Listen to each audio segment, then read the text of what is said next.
In a world of remakes and remasters,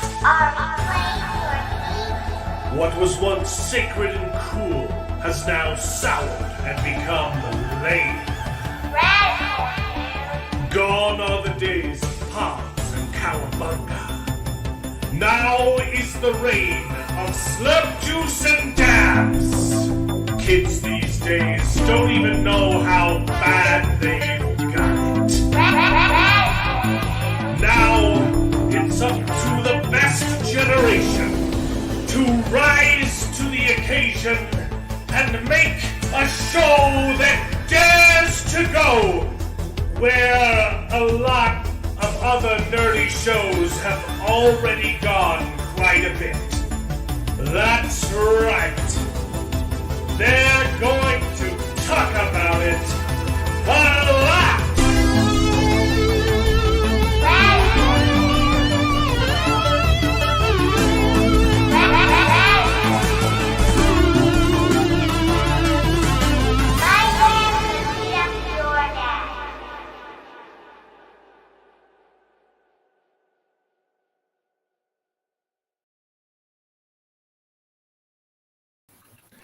Hello, and welcome to the show, everyone. This is Best Gen, where nerds complain about nerdy things, and we called it Best Gen because we're all from the same gen, and we think that it's better than your gen. There's two gens. Well, there's lots of gens, and the one that we have, it's better than yours, because your movies suck and ours don't. How was that? Was that a good intro? Nailed it. It was definitely different. Yep. nice way to change things up. Sometimes you gotta branch out. Sometimes branches crack. Okay? Sometimes branches break and you fall to the ground. And mommy will catch baby, cradle and all. No. That's something different. Just like my channel, you can. I'm technically a Mexican, and if you want to milk that diversity, you can become a channel member or subscribe on Patreon, and you can become technically a Mexican too, and use that. You can use that card, to win points. It's the same idea with this show, is that even if you're not part of our generation, you can identify as being part of our generation if you watch the show. So you can be just as cool as us. And guess what? I'm really liberal with the whole generations, okay? I'm not discriminating. I think I'm technically a millennial, right? But I welcome everybody, millennials, and pretty much any generation that happened before mine. And everyone after that, you might want to identify with us. That's all I'm saying. How's everybody doing tonight? Doing good. Doing well. Excited to be on the show. Which gen do you identify as, and where did the gen touch you on the doll?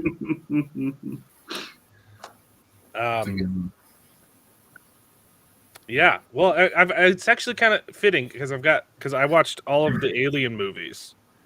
So I want to talk about those tonight. And so there's been it's kind of, there's been old ones and there's been new ones, and it's interesting to compare and contrast. Yeah. But yeah, I'll talk about Alien.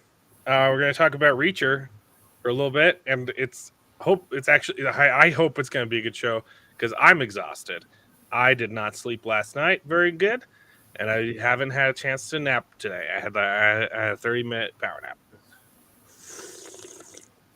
Oh, what's that? A mug that's beautiful? You can get one of those if you buy it.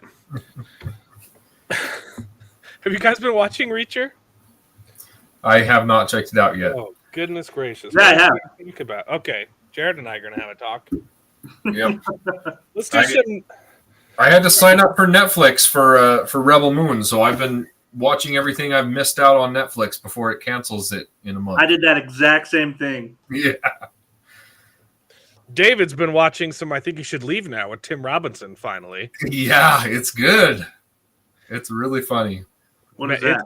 It's the best sketch comedy right now, hands down. There is no other better. There is no better sketch comedy. Yeah, it's on Netflix. Auntie Donna comes pretty close, but they're pretty good. Tim Robinson is baby. That's a sketch comedy ball. Yeah, it's pretty good. My wife and I started watching it, and we were just cracking up at one episode. I had to step out to tuck one of our girls back in bed, and I came and asked her what happened for an update, and she could not explain it to me because she was just rolling on the floor laughing. Mm-hmm. Well, and that's like Tim Robinson's brand of comedy. So let me explain the mechanics of sketch comedy and improv in general, comedy in general. Okay. Are we forgetting modern SNL? No, I didn't forget them. I didn't mention them on purpose. Oh man, how long has it been since you laughed at an SNL sketch? They were good. About like they did have that good one with the Castaway guy, Tom Hanks, where he was a MAGA supporter and on a black show, and they're like, "Hey, wait, we actually like each other." It was a clever sketch, but it wasn't like laugh out loud funny. Yeah. But it was a good sketch. But that was like the last good one. And it was the first good one I'd seen in a long time. Okay, so this is how a typical breakdown of how it works, okay? You have a weird thing and a straight man. That's comedy, okay? You have a straight man is a person who acts normal and reacts how normal people would react. And then you have a weird thing, usually being presented by another person, okay? Or a social situation or a weird phenomena, right? Okay? Right. So you have straight man and weird thing. Weird thing approaches straight man. The straight man is introduced to a bizarre concept and has to fit that into his worldview. And you iterate on that. You keep progressing the weird thing naturally until it's so big that you can't make it bigger, and you end the sketch on a high note, on a button. It's called finding the button. That's how normal sketches work. That's not what Tim Robinson does. Okay? What Tim Robinson does is he goes, okay, here's an example, okay? This is a great teaching example for improv, okay? You do, okay, the weird thing is, what if money wasn't money, but what if it was boogers? Okay? It's a bad example on purpose. And so you have a straight, Jared, you're a straight man. Hey, Jared, I would like to pay for this sandwich. Here are my 5 boogers. What am I supposed to do with these? That's liquid gold, baby. Do what that's currency. See, I've introduced a weird thing, and Jared is reacting normally. And then you could take the scene and escalate it, right? You could have people on the street, selling boogers or you could muggings, right? So a mugging, you tackle somebody and you get a syringe and you suck out their nose, right? Okay, it's ridiculous. That's sketch comedy. It gets bigger and bigger until you can't make it any bigger. Or you could have the great booger heist of 65. Breaking into a vault and stealing a little kid's jar full of boogers by his bed or something. That's a sketch. That's a good zinger, Mark. Pretty sure his wife is hoping he's the straight man. Well, that's the joke. Psych! That's not what Tim Robinson does at all. Which is so what he does is he'll have a straight man, and then he always comes in as the weird thing. There are rare sketches where Tim Robinson plays the straight man, and they're pretty funny. But he comes in, does a weird thing, and as people are adjusting to it, halfway through the sketch, he introduces plot twists that completely change the entire premise of the sketch, but it's somehow still connected to the original idea. It's just extra bizarre. And sometimes he has like 5 plot twists within the same sketch. And you're like, I have no idea what this is even about anymore, but it's hilarious. So that's why it's really hard for people to explain a Tim Robinson sketch if you leave halfway through and come back and you're like, wait, I thought this sketch was about boogers. You're telling me a mole man burst through the ceiling and started twerking? You know, like... Yeah, no, 100%. That's how comedy works, guys. You've got a rundown on the comedy. Well, Tim Robinson is hilarious. I cannot shill for that show enough, and I always try and include a Tim Robinson reaction in my meme edits. So, yeah, you watched the trailer for a show and you didn't find it funny, Mark Clark. Oh my goodness, that's because. How do you make a trailer for his kind of comedy? Yeah. It wouldn't translate well to a trailer, okay? The only trailer I've seen is the one, the drive-through sketch that you've seen, that he comes, I'm doing something, wait, let me go first. Please let me go first. Please let me go first. Okay, that's a perfect example. Oh my gosh. Mark Clark, watch. I think you can find the drive-through sketch on YouTube. Okay. Just watch that sketch. And it might not even be the full sketch, but you don't need the full sketch. You literally just need the setup. And you're like, that's hilarious. Okay. It's Tim Robinson goes through a drive-through. I'd like to order 1 small cup of coffee, please. And hey, you know what? I'm gonna pay it forward. I'm gonna pay for the guy behind me, right? It's like, can you do that? And she's like, okay, wow, that's sweet of you. And he gets his teeny little coffee, pays for the guy behind him, and then zooms out of the drive-through line, turns around and gets back in it. And as he's doing it, another lady is pulling up, and and he's like, no, please, let me go first. I'm doing something. I have to go first. Pulls in. And the lady's like, hey, welcome to the restaurant. What do you want to order? And he's like, 55 milkshakes, 55 hamburgers, 100 pizzas, 100 French fries, 100. And just he's trying to get the food for free. It's hilarious. It's a hilarious joke. And I won't spoil the ending because the way that it escalates is just so good. I could watch that. Yeah, that sounds pretty funny. It's just incredibly smart humor. So watch Tim Robinson. The one we laughed at so much was it was a birthday party, and they were giving out gifts. So he gives them the gift, and he says, here's the gift, and if you don't like it, there's a gift receipt in it, but that's fine, whatever. And he's like, oh, that's great. I do like it. I like it. I promise. Yeah. I like it. Yeah. I promise. And then he moves on, and he's like, well, then give me the gift receipt back. He's like, what? Well, you said you liked the gift, so give me the gift receipt back. You're not going to need it. You're not going to return it because you said you liked it, right? Unless you were lying. Did you say you were lying? Unless you were lying. You were lying to me, were you? It's so hilarious. I don't want to spoil it too, but it just escalates into a completely different thing, like you said, Alan. And it's just like it was hilarious. Unless you're lying. You weren't lying when you told me you liked my gift. Give me the gift. It's so good. Wonderful. Wonderful stuff. And it is the kind of comedy that might not be for everybody, but man, it's hilarious and it's genius. Yep. Tim Robinson. Got some nerd news, boys. Yes. Man, I had pulled it up and now I'm not ready. Oh no! Oh no! No! Please no! Well, last week we were debating whether or not we wanted to force ourselves to watch the Percy Jackson show on Disney Plus. I've already been watching it. And then I saw this article. Is that a still from the actual show? Yeah, it looks plastic, but just get a load of this little headline here. Maybe. It's like a video game trailer or something. Yeah, that's bigger. That now you got bigger words. Percy Jackson and the Olympians creator Rick Riordan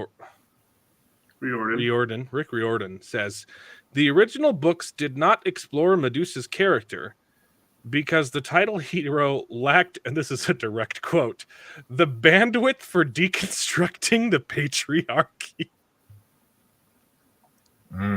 Okay. It's a YA series, right? Yep. Yeah. Well, I'm glad we decided against watching this show. I've been watching it. I've liked it. Oh wow, I that's Okay, he embarrassing. looks. Her face looks normal there. What the heck is the difference? I don't know. Isn't that just the dumbest thing you've ever heard in your life? Yeah. I think the real reason it didn't explore her characters because the books weren't about Medusa. Right. Everybody knows who Medusa is.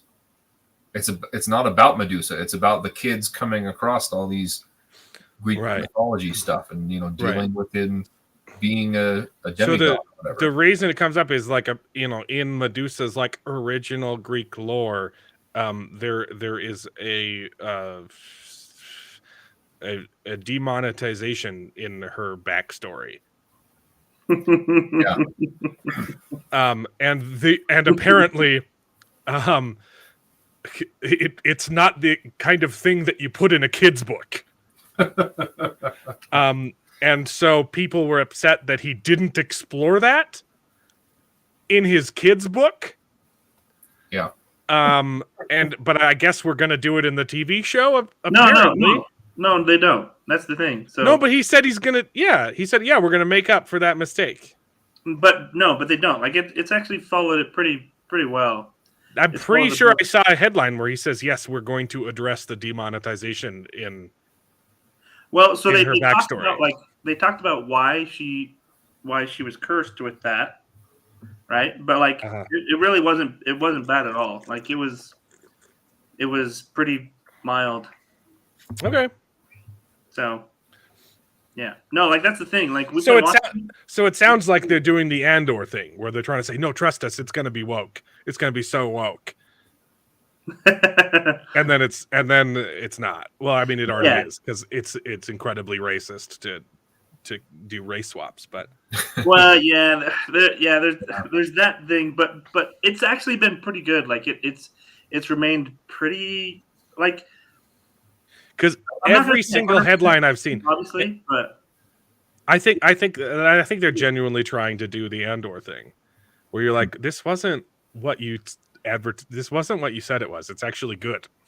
Yeah, like that's the thing. I haven't ever watched one of these episodes and been like, well, that was woke. You watch them; they're entertaining. They follow the book pretty well. All right, I'll commit to one episode. Yeah. I'll talk about it next week. But are you guys ready? Are you guys so ready? We're all watching Echo. Okay. I'm committing to episode 1 and the finale. But we're talking about Echo next week. I'm so excited because look, here's the thing. I have to find something to mooch off of. It's Disney, and it's their first R-rated foray into the MCU. And if there's one thing Disney's good at, it's making content that's inappropriate for kids. So it's gonna be so good. It's gonna be so good, guys. Ooh, that was good, Alan. That was a good one. I'm so excited for Echo. I can't wait to finally see representation on screen.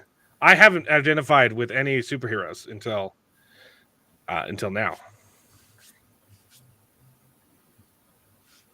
David, you should be able to identify perfectly with the heroine of this of Echo because she's retarded.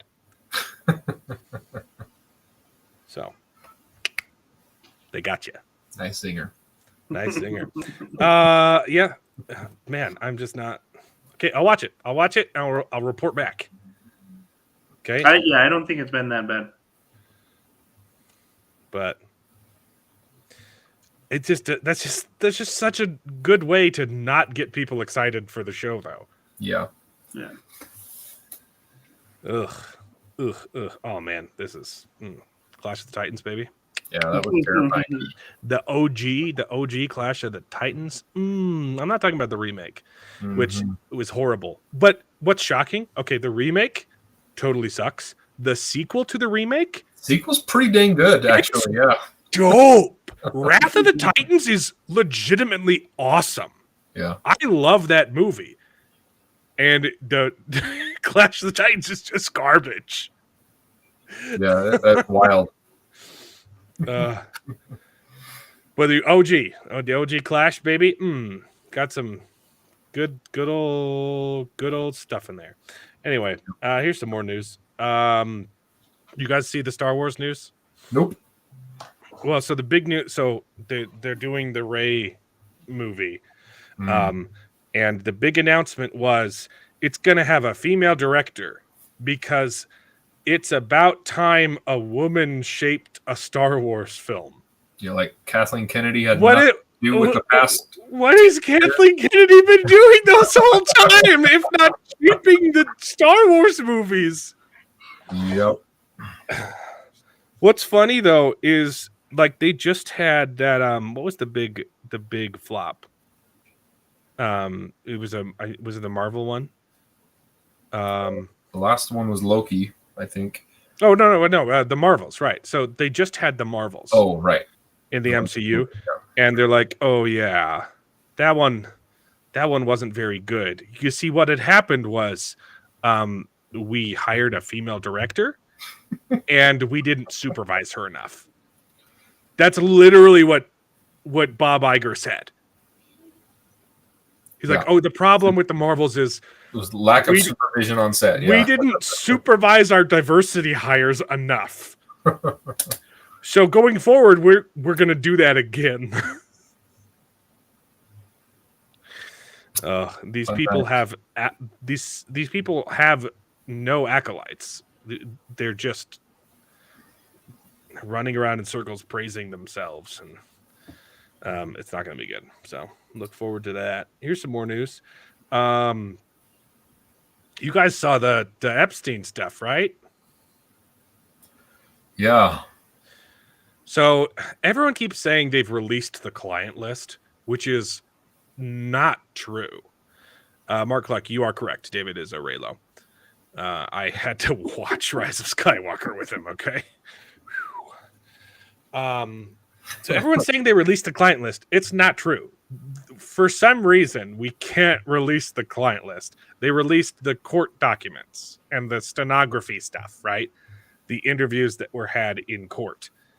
For not Epstein's trial, because he didn't make it to trial, for Ghislaine Maxwell's trial. So that's all we've gotten is that. There's still a client list, which we can't release, right? But the funny thing was, Mark Ruffalo got on Twitter and shared fake photos of Donald Trump on Epstein Island, claiming it was part of the release. And he got massively ratioed by community notes saying, this is not true. These are AI photos.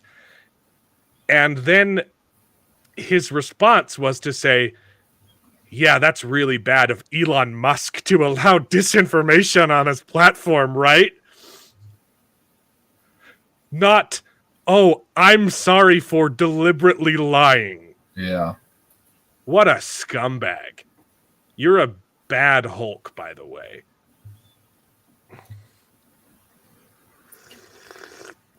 Yep. So, it's not political because it's got Mark Ruffalo in it. It's nerd news, I promise.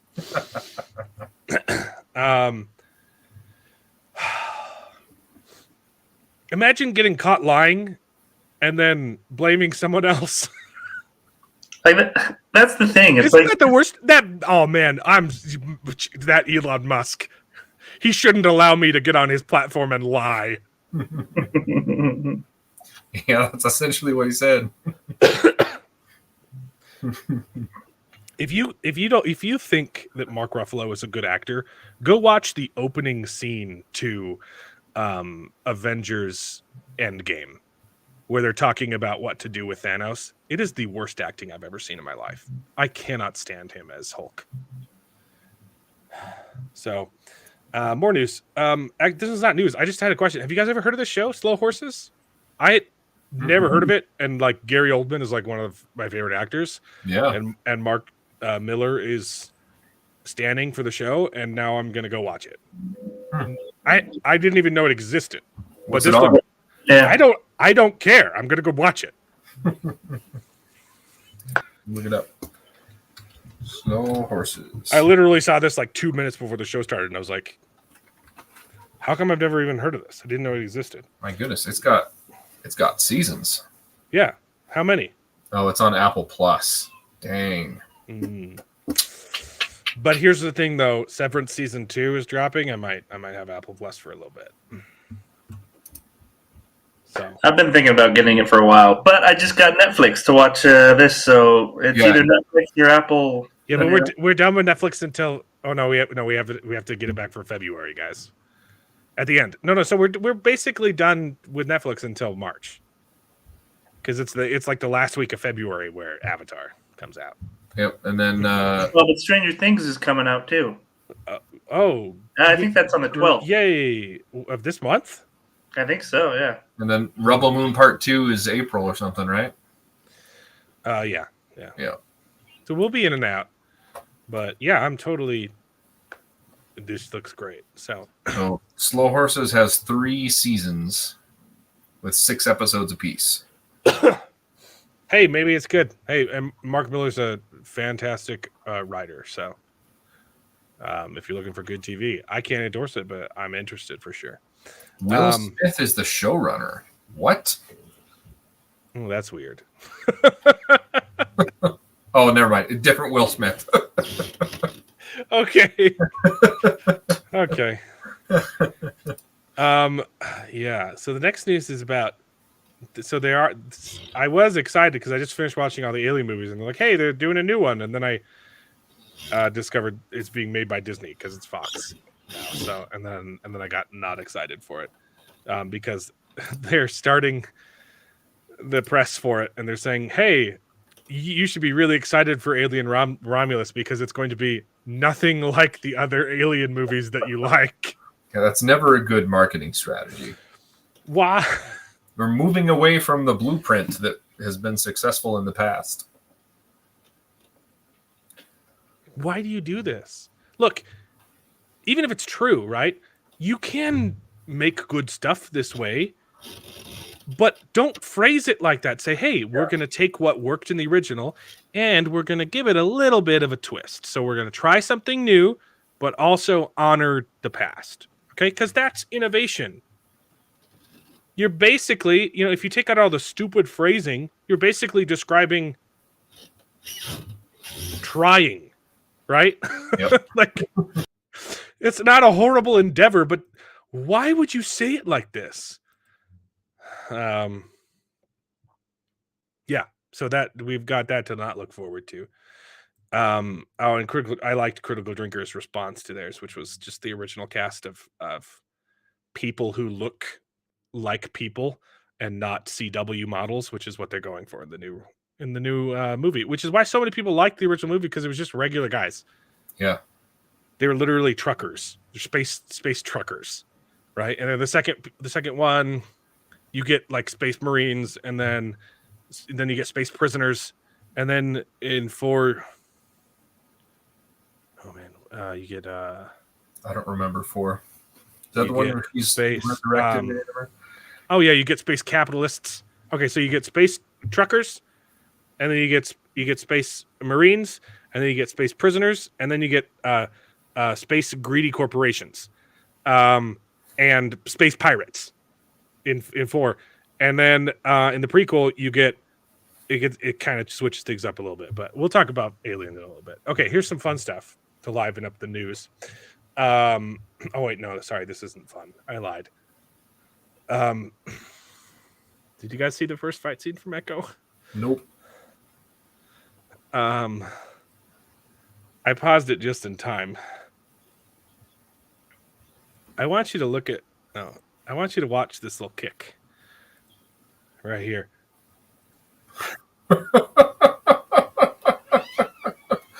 She's miles away from his head. No, but watch the pause too. Yeah, there's like a pause to it.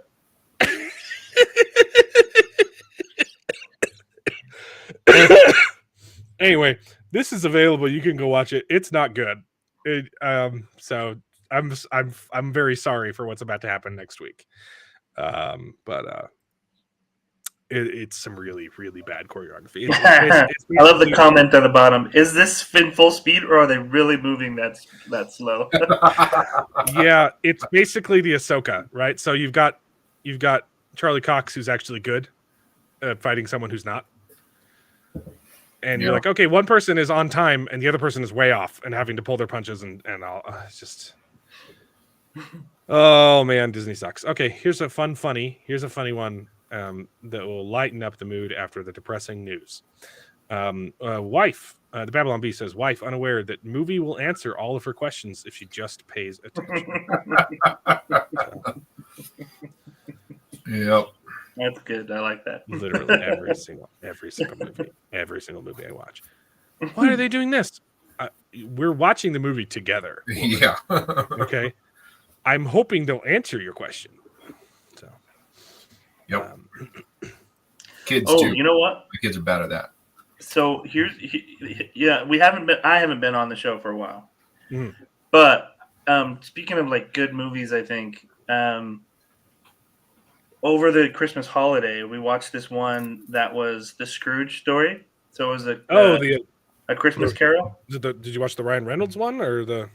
No, well that one's great, but no, it was the one that was the villain in The Count of Monte Cristo, the guy that is Danglars. Huh? Yeah. Sorry, which villain? The main villain, the friend. Mondego. There's literally 3 main villains. Mondego. The friend that Guy Pearce. Yes. Yeah. Guy Pearce is Mondego. Uh-huh. Yeah. So he's the one that plays Scrooge. And I think it was done in 2019. Yeah, I couldn't stand that version. Really? I actually really enjoyed it. I hate Because it here's so the thing. much. It's totally different. It TV was series. totally different. But it told a different, like, it filled in a lot of those holes where you're like, you know what? Scrooge, like, this part of Scrooge's story doesn't make sense. And it filled in a lot of those holes where you're like, okay, you know what? Maybe this is a better approach to the story, to saying, hey, this is maybe what should have taken place, or because this is what ultimately the author was trying to portray. Right, because Charles Dickens is, famously known for not writing good. Well, no, but here's the thing. So, no, like, for example... What are you talking about? Parts that don't make sense. Let me give you an example. Okay? What do you... The most beloved... Hold on. I'm sorry, but you're literally describing the most beloved work from the most beloved author. I know. Saying, Give me a chance. Man, it's problematic. Give me a chance. Okay, you're digging your hole real deep because I know. Hey, Jared. Hey, would you like some rope? Would you like some more rope to hang yourself with? Look. Let me explain. Okay. So the thing that we thought was interesting, because my wife and I talked about it like for an hour afterwards, because we watched it, and yeah, like a lot of it were like, okay, this is weird that it's being told this way rather than how it was, and that was definitely shocking and like a little disturbing just by nature, because you're expecting one story of Christmas Carol, but then you got something different. Yep. But this is what we thought was interesting, is that the Christmas Carol, it seemed like the way that he was writing it, he wanted Scrooge. There wasn't any music in it. 2 stars. I know. It's not a musical, and it's actually 3 hours long. Like, it's a long movie. There were parts of it that I thought were really good. I mean, there's the Muppet. If you want a musical, you've got the Muppets Christmas Carol, but you also have Scrooge. It's just called Scrooge. Yes, that is. I think we showed you that, right? It's definitely a Christensen thing. It's a Christensen staple. Like, I don't think I think they've all seen it, but yeah. So but here's the thing. So the thing that we thought was interesting about the movie and why we actually enjoyed it a lot was because originally in A Christmas Carol, he wakes up after having these 3 ghosts, and he kind of goes out and he's sharing all this Christmas joy, but then everybody just kind of forgives him, right? Like, everybody's just like, oh yeah, okay, all is forgiven. forgiven and all is forgotten, right? But like the whole premise of this other movie was that Scrooge knew he wasn't a good guy before, and he essentially was like, you know what? I haven't been a good guy, and I don't deserve forgiveness. Like, I'm not asking for forgiveness. I just want to make things right. And so that's what we thought was interesting about this whole story, is because it told the story in a different way. So you actually kind of hated him. Like the whole time you're like, this guy's Kind of. no, yeah. You definitely hate him. You're like, this guy is bad. Like he is doing bad stuff. Right. And that's the other thing too. In the Christmas Carol, you're like, what has really made Scrooge a bad guy? Right. But in this movie, it goes into that, and you're Greed. like, okay, this guy is a bad guy. It's more than greed in this version. Yeah, and really. And then at the end, it's all about this, like, okay, like, yes, I wasn't a good guy, and I don't need forgiveness. Well, I don't need the entire point of the book. Go ahead. Okay, go on. I don't need redemption, but he gets redemption anyways. But he recognizes that as an individual, he did horrible things, and he's not asking for that, but he does receive it in the end. So we thought that it was actually a really strong premise to the story, and it could have made. I mean, we felt like it made a good story even better. But like I said, it is different, and you have to accept that it's totally different. But in the same time, like we actually really appreciated the way that they told it. And it was good. I agree with you. I do like that aspect of it. That he. I didn't even know it was a thing. So yeah, I didn't either. I do like that aspect of it, and I agree with how you explained it. What I don't like is how they make him not just a greedy miser. He is just a absolutely despicable human being. Yeah, he is. And it doesn't make any sense, and it was awful. And there's one scene in particular, I think you know what I'm talking about. Yeah. He almost does a demonetization, not because he wants to, but because he wants to, find out what it will take for someone to sell themselves, basically. And it bothered me so bad. Like I said, I can hate it. After that, but you can be a terrible person and be mean and miserly and like ruin people's lives, but like if you do something on that level and you're fully willing to do that, that's it. I mean, I'm sorry. I did not want him to be redeemed in the end. That was the problem. Well, you guys know what this beloved Christmas movie is missing? What? A good old-fashioned demonetization. 100%. All I'm saying is that it's worth a watch because the story was told in a different way, and the other thing too is like it really goes into these themes where like he's abused as a kid, right? Like he's that makes it okay. Okay. Well, no.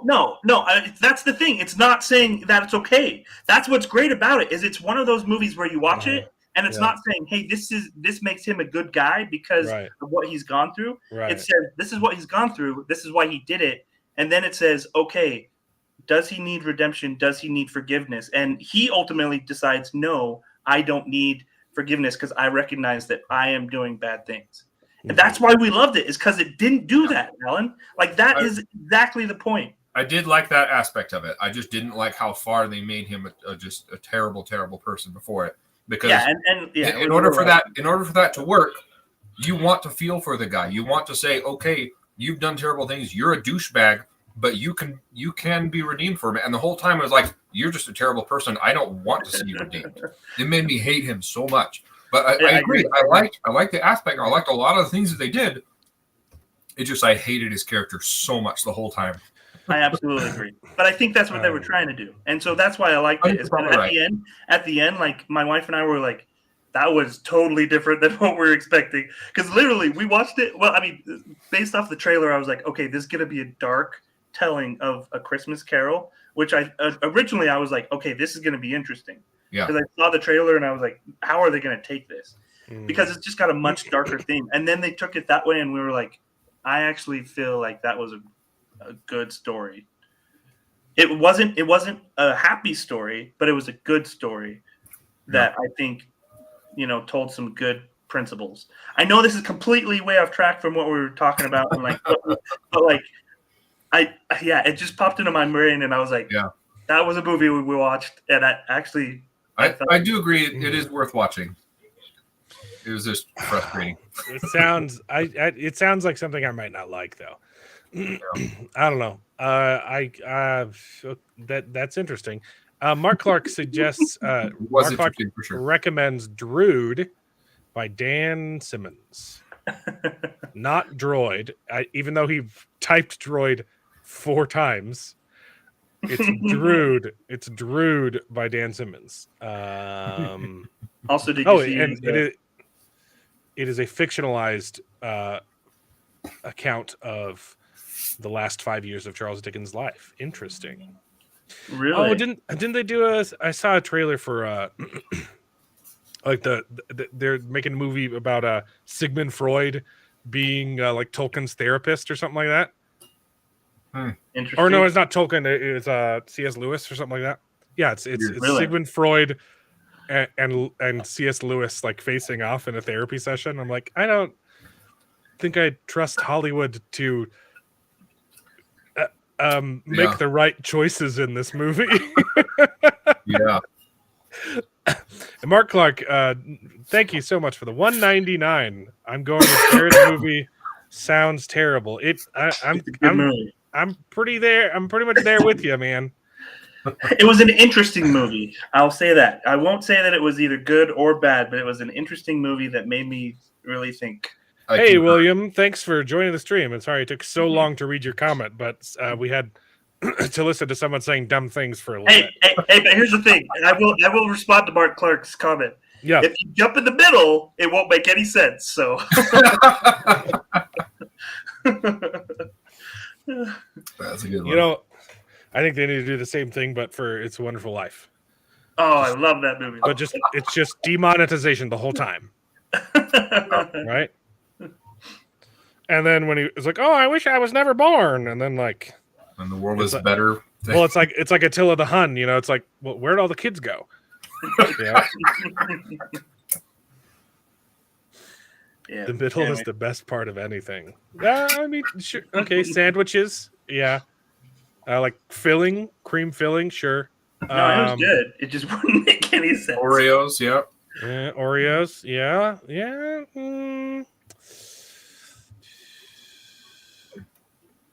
There's some things that just end really well, though, you know?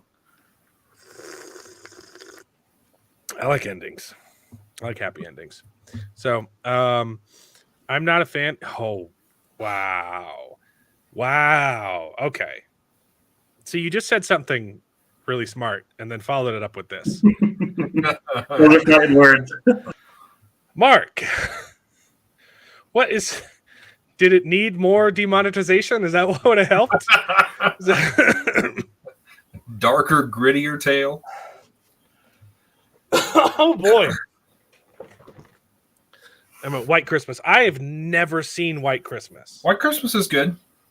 I just know the Sisters song or whatever. I've only ever heard people singing the Sisters song. Oh, because you probably heard me and my brother sing it. Yeah. Oh, all the time. Oh, yeah. No, but it's not just you. People sing it all the time. Yeah, I've never seen White Christmas. Sounds a little bit, sounds a little bit racist to me, but hey, that's what you guys like for Christmas. Yeah, you do you.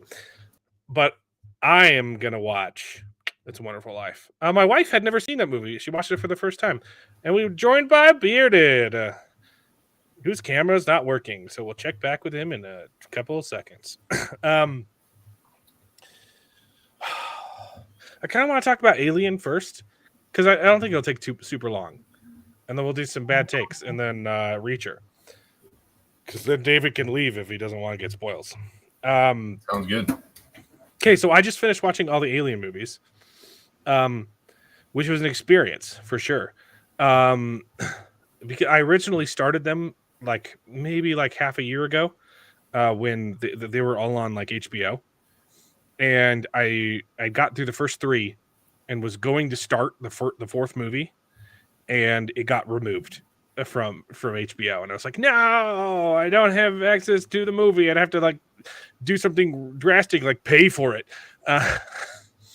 So I stopped watching, but then they recently, like last week, I found it was on 4 was on Hulu, and then Prometheus was on HBO, and then the sequel, the sequel to the prequel, Alien Covenant was on Amazon or something, and so Wasn't there a second Prometheus 2? Alien Covenant. I thought there was a Prometheus 2, and then there was an Alien Covenant. Alien Covenant is the sequel to Prometheus. Okay. There was going to be a third one, which got canceled because Covenant didn't do super well. But yeah, I really liked most of the Alien movies. Alien 1 First 2 are the best. is just visually stunning. Like the effects and the low budget and what they're able to pull off with that little money are fantastic. I do think there's a little bit of like rose tinted glasses with Alien 1, like plot wise. I agree. There is no plot, and that's fine. It's literally just a slasher film, but it's in space. But man, it looks beautiful. It looks wonderful. And the characters are super well written. It's a phenomenal film. If you haven't seen Alien, oh man, the robot scene. Oh, the robot scene came out of nowhere when I first watched it. So like everyone knows about, because I'd seen Spaceballs, so I knew about the scene, right? I haven't seen it, ML. I knew about the chest scene. Yeah. Oh yeah. Because everyone knows, because that's, even if you've never seen the movies, it's in pop culture. You know about the chest bursters, right? Yeah. Absolutely phenomenal. But the robot scene is way better. It is the oh my gosh, the effects in that, like, it's all practical. It just looks so good. Yeah, it looks so good. And it's just really cool world building. Aliens 2, or just Aliens, was great. Yeah. Thought Aliens was a lot better rounded of a film. And the climax of that one was fantastic. Alien was the third Alien movie you watched. I don't know what to do with you sometimes, man. But yeah, Martina it's a Wonderful Life. Yeah. My wife loved it. She was crying the whole time. I couldn't believe she'd never seen it. I was like, what's wrong with you? Yeah. Aliens that's 2. the same thing with White Christmas. I can't believe you haven't seen White Christmas, man. Hey, okay, there's significantly less importance to White Christmas than okay. It might not be as heartwarming. Oh, we still can't hear you. Sorry, no. Sorry, have you been asking? No, we can't hear you. I just saw your mouth moving. I normally ignore that, but so that I'm sorry that took me so long, because it wasn't any different from how I normally just tune you out. That's what I'm trying to say. This actually might go quicker too. I kind of like this. I kind of like this a lot. Aliens, phenomenal. So the first one's Ridley Scott. The second one is Ridley not.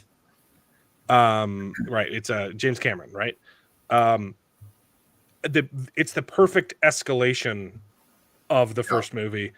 It leans into action instead of horror, but man, it's beautiful, and man, it's fun, and the character work is even better in Aliens 2. Fantastic movie. I wouldn't argue with anyone who said 1 or 2 was their favorite movie, right? I think there's strengths and weaknesses to both, and they're both really good. Aliens 3 is the worst one. Yeah. It's a movie. Which it's crazy because it was directed by David Fincher. Really? So it does have good visuals, and I really like the ending. If you if you have epilepsy. Yeah. Nerdporial came for Dave but stayed for Jared. Both of them. Well, you got Jared and a half. Alien 2. Yeah, yes. I watched all the Alien movies, and I'm kind of just going on a breakdown of them. Yeah, what's Alien wrong with your mic, man? You've never had this many problems before. So yeah, Aliens 3, it's really just, it's not a bad idea. Like there are good ideas in the script, and the execution is just garbage. And the visuals, I'm shocked that it came to David Fincher. It kind of sounds like he was just handed a project he didn't want to do. Well, what I heard was that he didn't even do all of it. What I heard is it wasn't supposed to be an alien movie at all. It was supposed to be a completely different movie, and then it got attached to the Alien IP, and like, oh, okay, let's rework this to fit in the Alien universe. I could be completely off base. I could be thinking about some other franchise, but I'm pretty sure it was Aliens 3. You wanna hop on and talk about Aliens? You can totally do it. Oh, you're shilling your own channel. Got it. It might not show up. Shameless plug. Oh, it did. Good. Oh, it does show up. Good. What the heck? Oh, it's probably because you're a mod. Yeah, so you can paste your own links. Oh, you shameless. Yeah, no, I'll totally watch that though. Nerporial's awesome. Check out my intro. I'm not playing your intro on stream. I'm not doing that again, nerd. Okay. But I'll watch your video 100%. Yeah, Aliens 3 kind of sucks. It has good plot ideas, and it's worse. Everyone hates that they off screen kill off the survivors of Aliens 2, right? It's very frustrating. And then they did the same thing in Alien Covenant, right? So it has good ideas, horrible execution. The ending is actually really good though. The sacrifice ending, I really liked. Until 4. Which okay. I hated and that's where I had the gap. So I sat on Aliens 3 for like 6 months before I finished the rest. Aliens 3 absolutely does Aliens dirty. It is not a good movie. It's not only a bad Aliens movie, it's a bad movie. Okay. But so I sat on the first 3 for a long time and then watched 4, and the whole time I was thinking, well, this is stupid because the titular, they kill off Ridley at the end of Aliens 3. It's not a spoiler. You should know. Okay. She sacrifices herself to destroy the queen, right? Because she has one in her belly. And so she defeats all the aliens and then jumps into lava. To beat the aliens. It's actually a really good moment. It's the only good part. I know. Yeah. Okay. Stop it. I know. I really wanted that too. Okay, because that would have been great. I just want another Neil Blomkamp movie. Honestly, it could be anything, and I'll take it. Still nothing, man. A true Alien sequel. Yeah. Yeah. District 10. I don't think. See. Stop distracting me. Okay. I don't think District 9 needs a sequel. I think it's like The Matrix. Okay. You didn't. Yes, technically it's saying, oh, there's more to the story, but that story is more interesting in your head. District 9 is phenomenal, and I don't think District 10 should exist. But I do think that Neil Blomkamp needs to make more movies. Do you think it does need a sequel? Well, I'll fight you. Let's fight. Okay, Aliens 4. Speaking of things that need a sequel. Aliens 4, Alien Resurrection. I absolutely hate the idea that you would resurrect Ripley. I hate it. I hated it for 6 months without having seen it. And then I watched Aliens 4. It's one of my favorite Aliens movies. It's really good. I really liked Aliens 4. It has problems, but I was eating it up. I loved what they did in Aliens 4. The character, it felt like it felt almost as good as Aliens 2. Not nearly as good. But I did. I liked Alien Resurrection. The characters were very interesting. There were some really, really good practical effects. And it was a cool story, and I liked how they were exploring Ripley with superpowers. and I'm very sad that we didn't get an Aliens 5. Yeah, But yeah, I've seen Alien Resurrection. it's good. Watch it. I really like it. I like 4, and I know people don't like it, but I do. Okay. And 3 sucks. What do you think of the weird? See, I thought it was weird and cool. Yes, it's weird. But it was fun. It was a little cheesy, right? So it didn't take itself as seriously, which I get probably turned a lot of people off, right? But there's a dirty mobile version of Alien Resurrection. I don't know, like the weird campiness of it, like it was just really, it was really working for me. And there's some the weird hybrid human monstrosity was exactly that. It was weird and it was a monstrosity, and I really liked it. It was fun. Prometheus. Ridley Scott comes back, says, okay, I'm not going to do Aliens 5. I'm going to do a prequel. I think Prometheus is a really good movie. And yeah, okay, on purpose. I skipped Alien versus Predators on purpose. I saw the first one when I was like 10 years old. So that was the first Alien movie I'd ever seen. And I didn't watch the sequel. But they don't even count. They're not canon anymore. So I can do that. Okay? I can do whatever I want. I remember I was 10 and I was already a critic because I hated Alien versus Predator. I thought that was the dumbest thing I've ever seen in my life. Okay. I was probably more like 12, right? Stop distracting me. I'm talking about Prometheus. I think Prometheus is fantastic. As an Alien movie, I can understand people were disappointed because you get like a teaser of an alien at the very end. It doesn't really feel like an alien, it's very different. It's a departure, but it was very, very interesting. I really liked the aesthetic. It looked phenomenal. And it was a lot of times it was hard to tell when there was CGI. There are a couple little plot points where you're like, that's not the best, but I really liked Prometheus. And then Alien Covenant was a massive step down because they kill off again, because everyone loved it the first time it happened. They killed off the survivors of Prometheus off screen at the beginning of Alien Covenant. And you're like, okay, whatever. So Alien Covenant did have some amazing visuals. The story was kind of lame, except for the cool stuff that they did with David. They did some really cool stuff.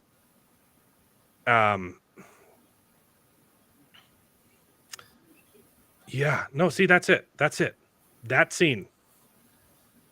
Totally. I was like, I'm enjoying this. And then that happened. And I was like, this is a good freaking movie, guys.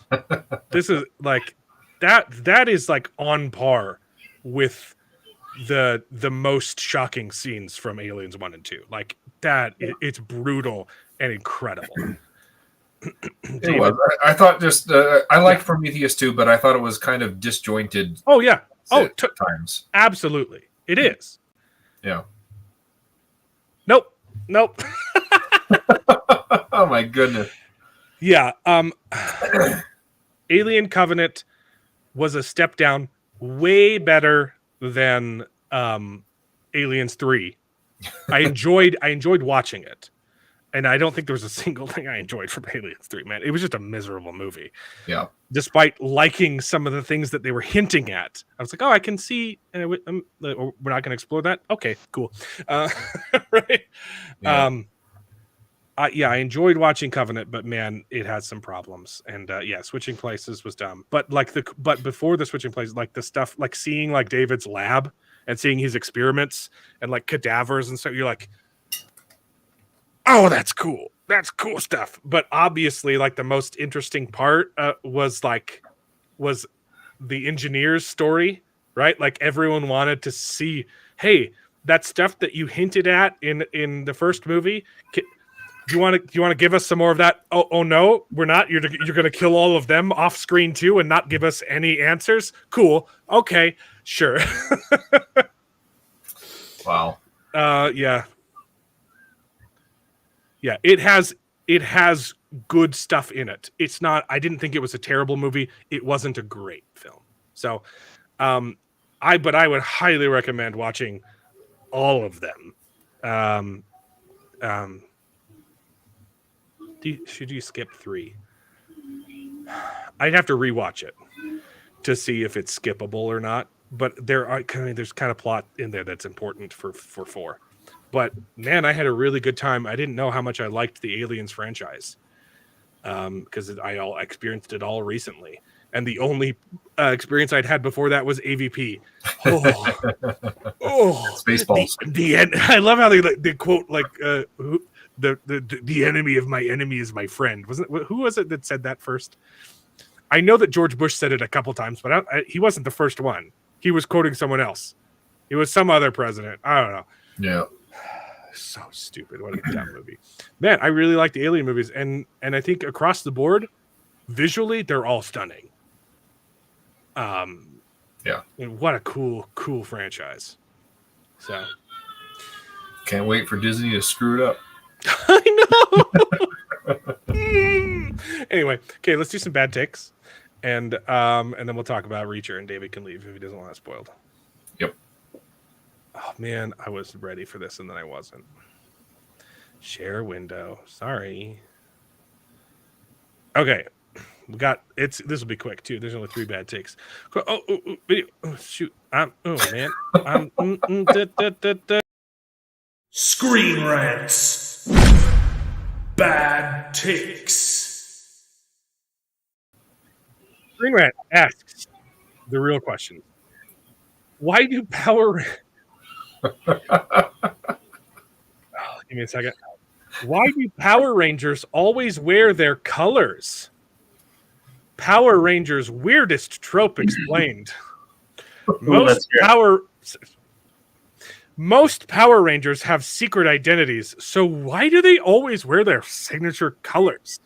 The TV show's lore can provide some answers. How about it's a kids show, and if the kids they weren't dressed in the same color, then no one would know who they are because kids can't follow those basic plot lines. You know, how about that? It's because it's a kids show, David. But also, you don't have to go to the TV lore. You could also just go to the production because it was filmed in Japanese, and then they created the story around the fight scenes. They took the fight scenes and then filmed American actors and pretended that there was a story. Okay? They literally stole a show from Japan. So that's why, because you don't see their faces when they're in their costumes, and you need to know which one's which. Oh. What does it say on here, though? I don't care. Do you want me to read it? I mean, at least the bullet points. Power Rangers is part. Okay, that's not answering the question. Is there an in-universe reason for the Power Rangers to wear their colors? Oh, okay. This is space. Blah blah blah blah blah. The problem comes when they continue to wear their colors. Okay, there is no. Yeah. What is this article for then? We love these articles. Don't we? You said at the beginning that there was. Yeah. No. Oh, you said can. You said it might.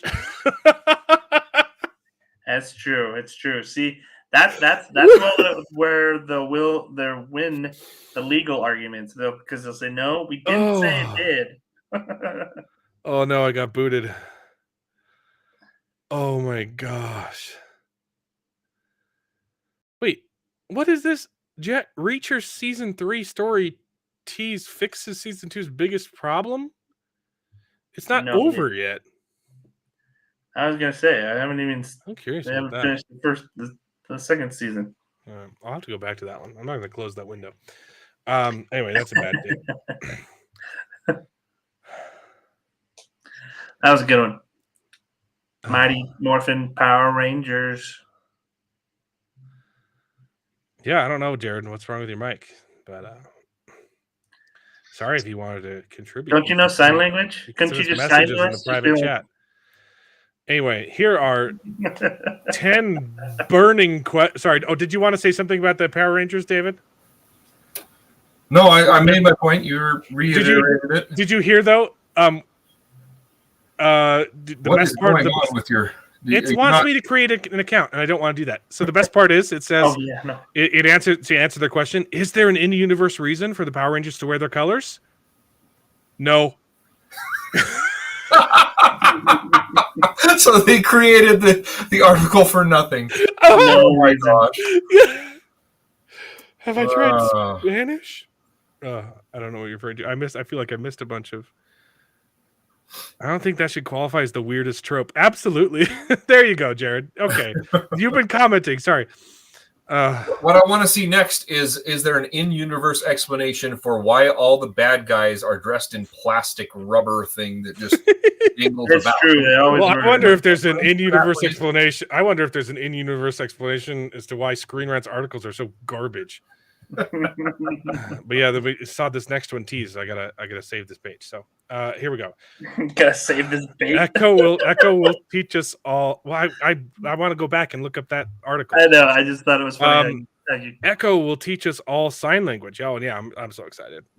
I love the promotional in the promos for the TV show. They're like, oh, it's so cool. They did the same thing. They did the fake fans that Rings of Power did, the Marvel super fans. They're like, oh man, I got to see it, and man, they paused the fight to do some signing.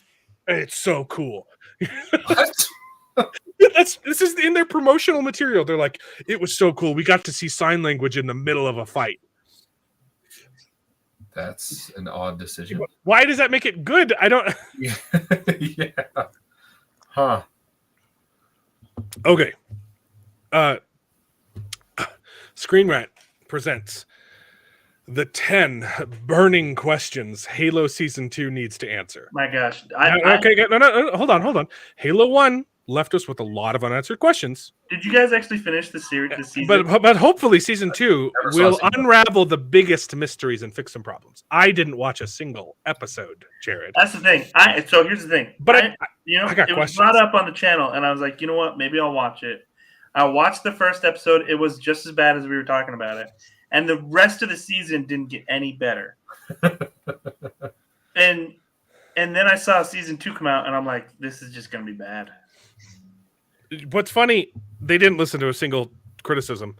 In the trailer for Season 2, the first shot is Master Chief with his helmet off, and there's another shot in the trailer of Master Cheeks.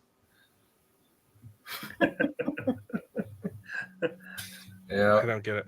Yeah, my burning questions are, why was Master Cheeks naked?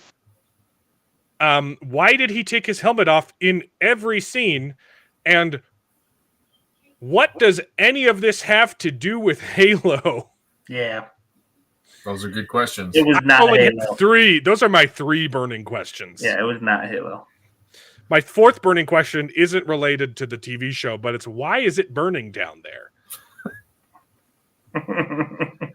Gotta love them cheeks. Yes, Jared, that is true. I think you got it burning. There you. Oh, okay. Did I steal your joke? That's better. I think that's better. You did a better joke than me. Got a burning sensation from the alien trader girl. That's better. It's the same joke, but it's framed better. I'll admit when I'm wrong. Better framing. Mark Clark. Here, I'll give you one of these.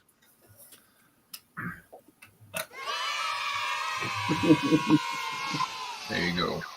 Nice. It might take a while because we have to read the whole thing, David. How Chris Chibnall and Jodie Whittaker saved Doctor Who. Oh, it's already a done deal, huh? Despite facing more than their share of backlash, they saved it. Right. Despite pissing everyone off, they actually saved it. All right, let's dig in. Yeah, like, why does the show exist? Exactly. Can you imagine writing this article? Let's. I heard something. Hey! Hey! That's about what the computer didn't do it. That's about what I the expected. inputs didn't do it. unplugging and plugging in the webcam that usually that runs the better microphone for There me you go. somehow worked when restarting didn't. I think that's about what I expected. Wow. Did you have anything to say, Jared? Nothing in particular, especially nothing worth trying to drag up from whenever else I came in. From an hour ago. Oh, I came in only half an hour ago. Right. Oh, that's right, because you were late. Yeah, that's right. Okay. No, I was super late. But how Chris Chibnall saved Doctor Who? But what do they mean by that? Because like the show literally got canceled. Is it official? Because it was canceled because of Chris Chibnall. And the only way that BBC would renew it is if they said, "Hey, we'll bring back Russell T Davies." Hey, we'll bring back David Tennant. Oh, hey, we also won't make it good. How did this doesn't make sense? Yeah, I want to know the reasons. Okay. Yeah. One reason for Doctor Who's 60th anniversaries. One reason Doctor Who's 60th anniversary is worth celebrating is due to how difficult it is for any character to endure for so long, and how it almost didn't because of Chris Chibnall. Yeah. Okay. Making a single episode of television is difficult and costable for some people who don't know how to write. Apparently it is, let alone an entire season and some specials. It's so hard. Just making one episode is hard, guys. Well, be easy on him. And it's like not like it's his actual job. Like, it might be hard for us who haven't done it before. I don't think it would be nearly as hard as it seems to be for him. But like, this is his actual job. Dude, like, I could why make is it difficult? I don't know. I could make one episode of a TV show. Yeah, pretty easily. And then on top of that, the seasons and specials that BBC does with their British TV, like, they're way shorter than American TV used to be. I guess now it's about on par. How long was the last season of Doctor Who? 6 episodes. Yeah, they're all super short, and it's so hard, guys. It's hard, even with the extended break of like 5 years that Doctor Who took from regular production. Its endurance is the result of hard work and creativity. I would even argue that at one point in time that was true. Yeah, absolutely. Yes. However, most recently, showrunner and executive Chris Chibnall and 13th Doctor Jodie Whittaker saved Doctor Who from a second cancellation.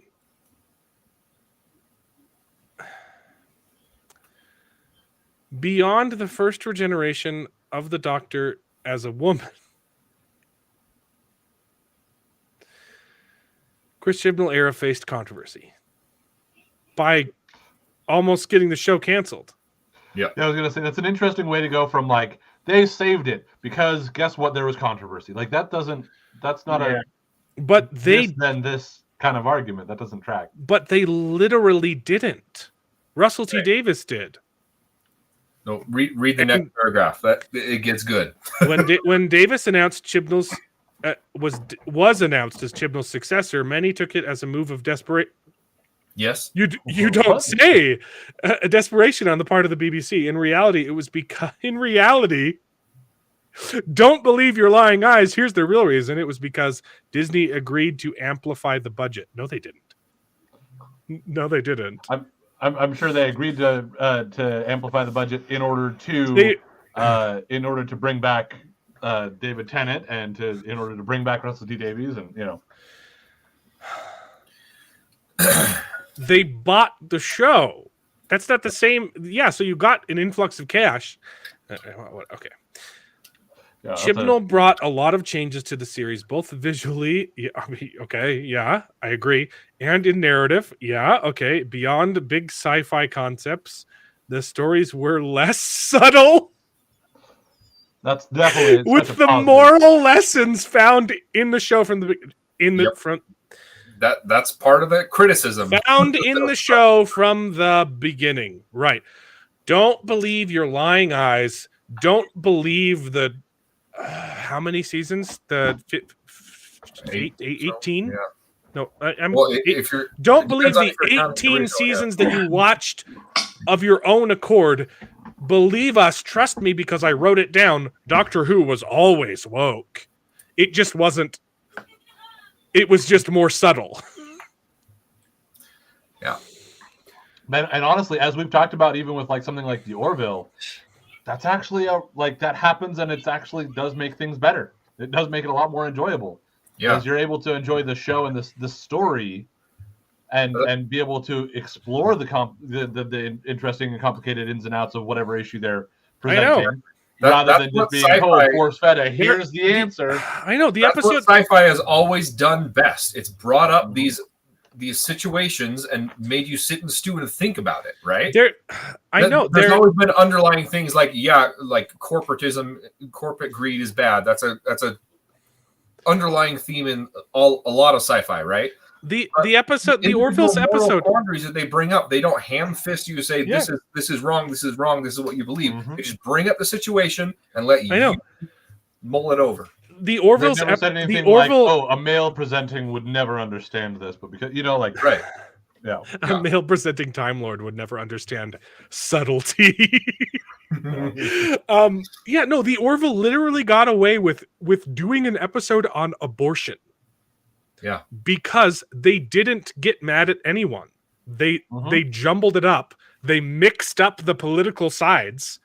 Okay, and they had a Donald Trump figure, except that he stood for everything that the left stands for, and they had like they literally had a coup take place, except it was the other side, right? And the Donald Trump character was actually correct, like he was stopping a coup.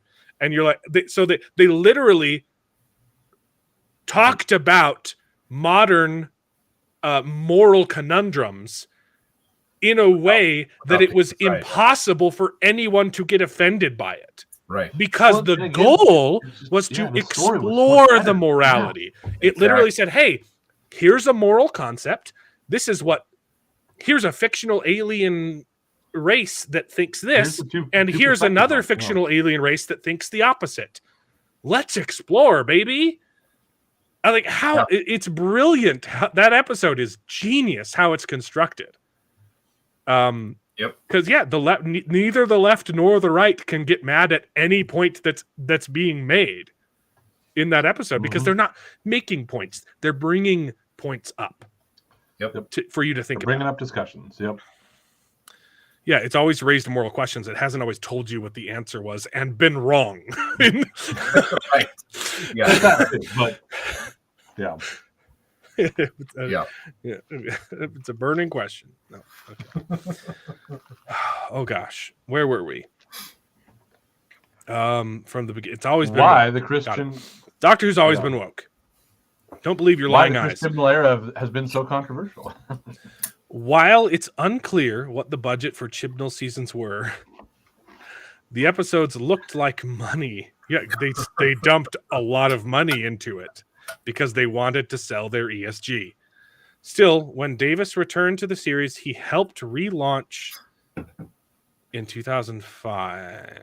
So now that he's back, he's back to helped launch it in 2005, and now that he's returned, critical fans thought this meant a complete reboot. What they literally named it season 1. It is a reboot. It's called season 1. Did they really? Yes. I didn't know that. Yes. Or in some other storylines that would retcon. Oh yeah, people were hoping it would retcon the Timeless Child. Right. Can't imagine why anyone would want that. And instead, it just reaffirmed it. We were hoping for a retcon. Yeah, we were. Thankfully, that hasn't happened. Right, because it was the thing that canceled Doctor Who. Thank God it didn't happen. Chibnall's final season amounted to 6 episodes. It was 6! He wrote a 6-episode season. Yep. And 3 specials. And 3 specials over 2 years. While the reduced episode count was also criticized, rightly so. You're forgetting the rightly so there. Doctor Who fans and critics almost got What? We almost got nothing at all. So it could have been okay. nothing, but we got crap episodes, so be happy. You're not allowed to complain that it was bad because at least you're getting something. Yep. This hasn't said anything so far, by the way. Why the Chris Chibnall era of Doctor Who is so controversial. Oh, I can't wait. The main reason it's controversial is because of a woman. No, the reason why it's so controversial is because of the ham-fisted politics and because of the completely terrible asinine writing. This was not the problem. I literally watched the first episode. I gave it a shot. It was I the like writing. I like Jodie Whittaker. I do. I like her too. I've seen great Broadchurch. She's there, done. There are literally scenes where you could tell, like, Jodie Whittaker was trying to do something, but the dialogue was so bad that, like, there was nothing she could do with it. The writing was so bad. She does have some decent episodes, and several of the concepts I've said before, they're good ideas that just were not executed well at all. The writing is just completely awful. Oh no. You haven't heard? I'm Guy. I'm really sorry. This is confirmed. Season 1 of Doctor Who, revolving around Ncuti Gatwa and Rose, is going to be a love triangle. Ncuti Gatwa and Rose are both in love with Rose's boyfriend. Yep.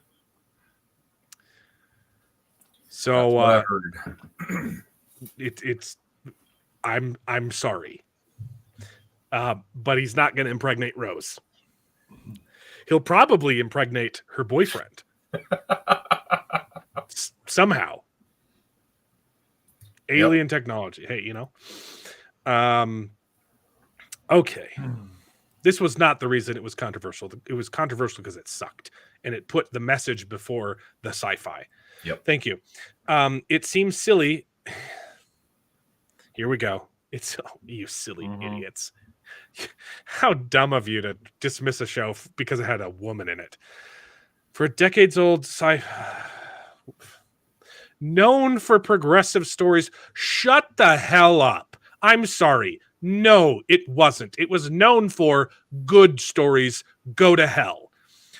But bad faith critics even say that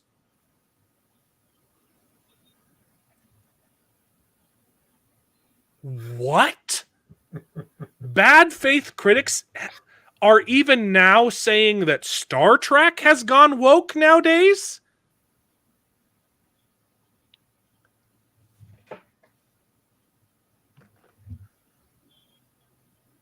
What?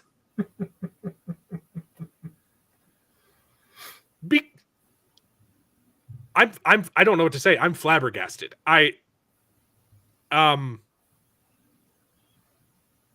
How is this like your counter example? Don't believe them that Doctor Who. First off, Doctor Who was woke first, right? They ruined Doctor Who before they ruined Star Trek. It was the first casualty in the nerdverse. Star Trek was shortly after, and then Star Wars and Marvel. But this is your counter example. Hey, don't believe those critics, those bad faith critics, that Doctor Who's woke now because they're saying Star Trek is woke. What's the evidence here? Yeah. They had a musical episode about lesbians. Okay. I'm pissed off. While not always great at it, that's the key.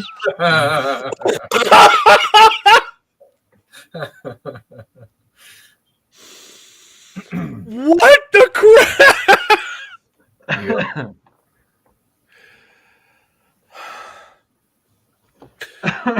Oh.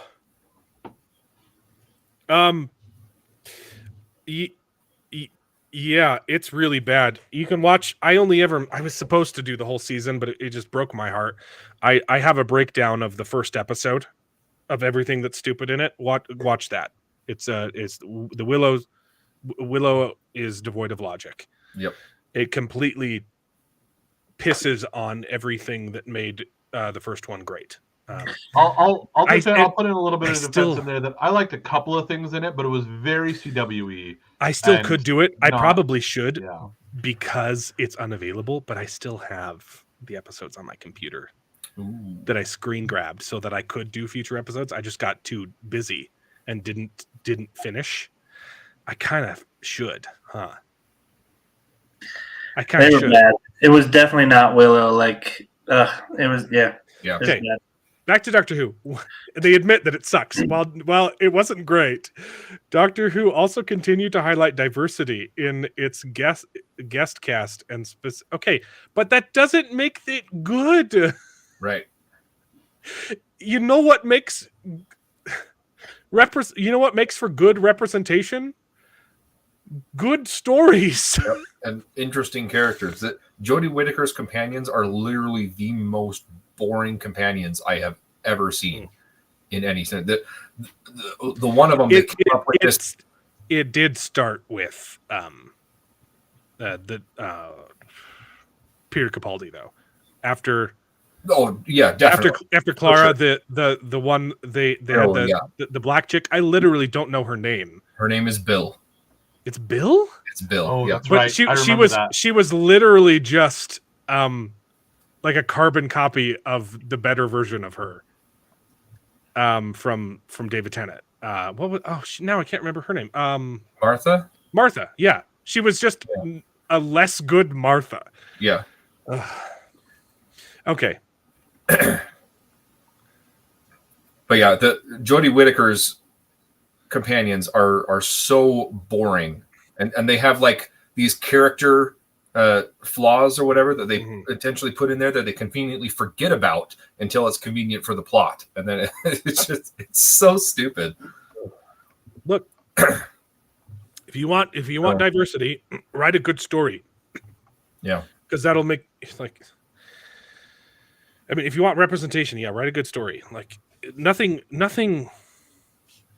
is a bigger disservice to representation than writing a bad story and forcing it in. Exactly. Again, I would absolutely love to see Gunmetal Gods on screen, and I don't think there's a single white person in it. Okay. The characters.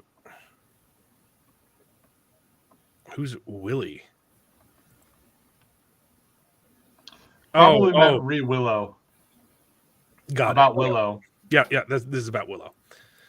I mean, that could be about literally anything we're discussing, but it's about Willow. Yep. Oh.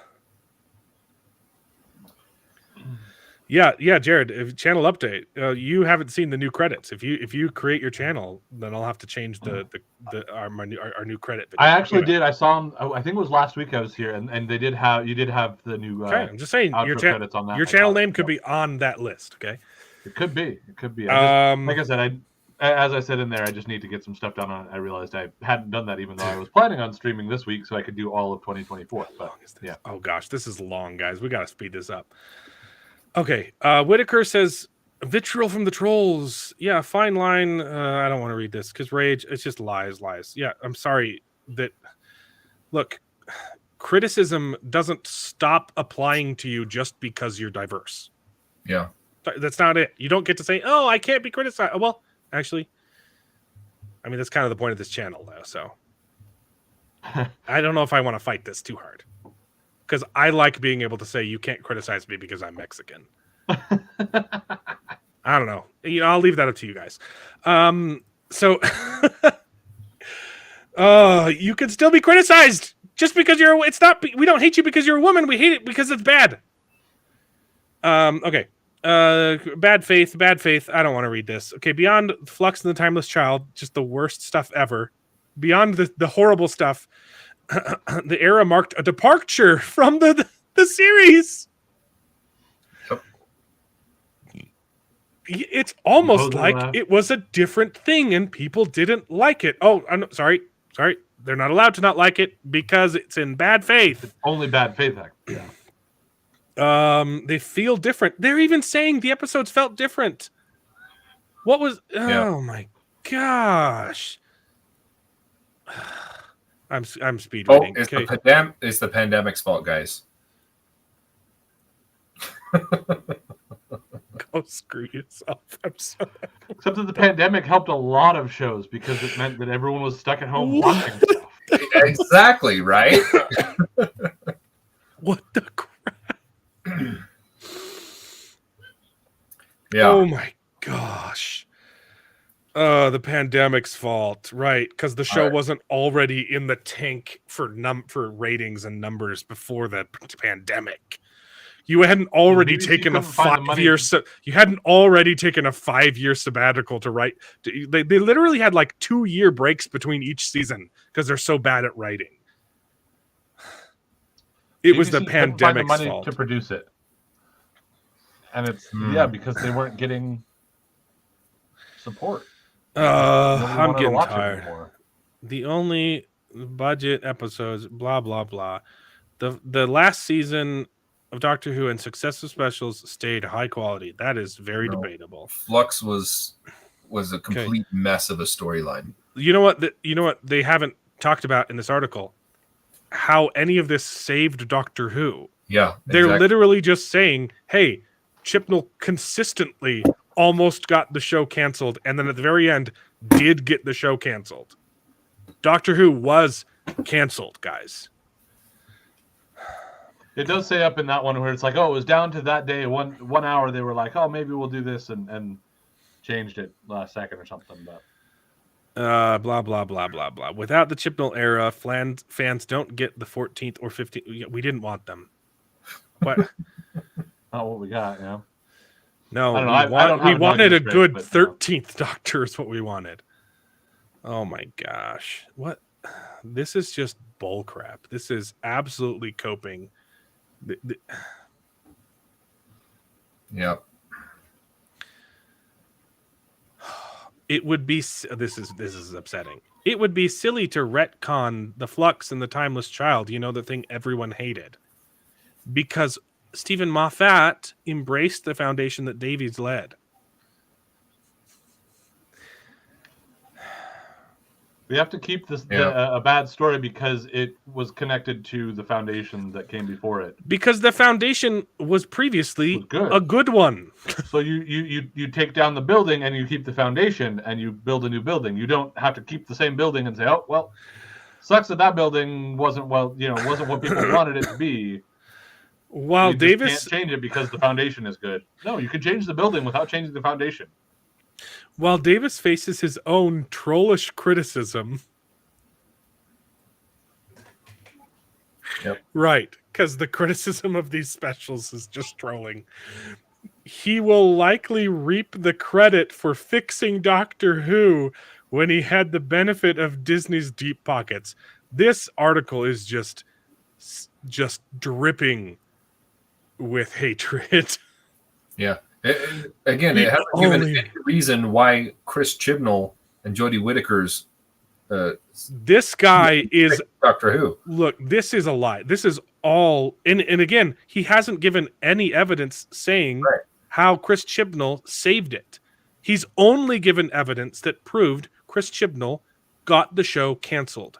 And now he's mad that Davis is going to get the credit for saving it. Well, he would have if he'd saved it instead of doubling down. Yep.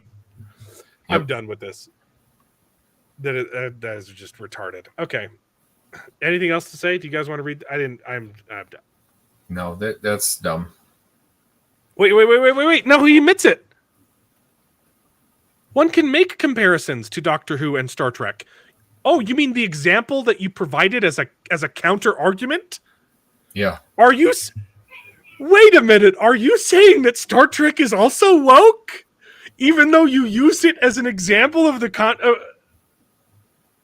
No. Read the next sentence. Yeah. Okay, hold on. Read the next sentence, bro. The 13th Doctor is a bit like Voyager. The first. Okay, I'm done. That's why Anyway, it's similar, because Voyager had a female captain. That's been bad takes. And also was controversial at the time, but yeah, whatever. Justin I I still think Hancock. that's not gonna. Yeah. Welcome to the show. You're new here. You don't know enough about Doctor Who to know how bad it is compared to the old stuff. It is. It's bad. So if you're complaining about if you've noticed a change in the quality of Star Wars or Marvel or Star Trek or just modern movies in general, just know it all started. Doctor Who was the first casualty, right? In like cinema, I'd say it was the first casualty. If you want to talk about like culture in general, comics were the first casualty. Okay, they comics were the proving ground for ESG. They tried it there, and then they started integrating their changes into movies. But yeah, Doctor Who's wonderful. I'm actually rewatching it right now with my son, and he's 8 years old. He loves Doctor Who. Yeah. He runs around the house singing the theme song. Doctor Who's wonderful. I haven't watched all of the old stuff before the reboot. I've watched a lot of it, but I'm going to watch all of it. I've got several DVDs. There's just a lot. Yeah. The old stuff before the reboot it's good storytelling. It's a little cheesy. Some of it can be really cheesy. Some of it is really, really good. But since the reboot in 2005, it's all really good. It starts going downhill once you get to second season of once you get to Peter Capaldi, but not his performance is wonderful. Yeah. His the performance but is the great all writing throughout the end starts going downhill. Great, yeah. But you have from other channels like Nerdrotic. Yep. I'm not going to make the time investment. Honestly, it's worth the investment. It's worth the Matt Just Smith. not the latest stuff. I mean, everyone stands for David Tennant. Fantastic. Okay. His seasons are fantastic. Matt Smith was the best Doctor.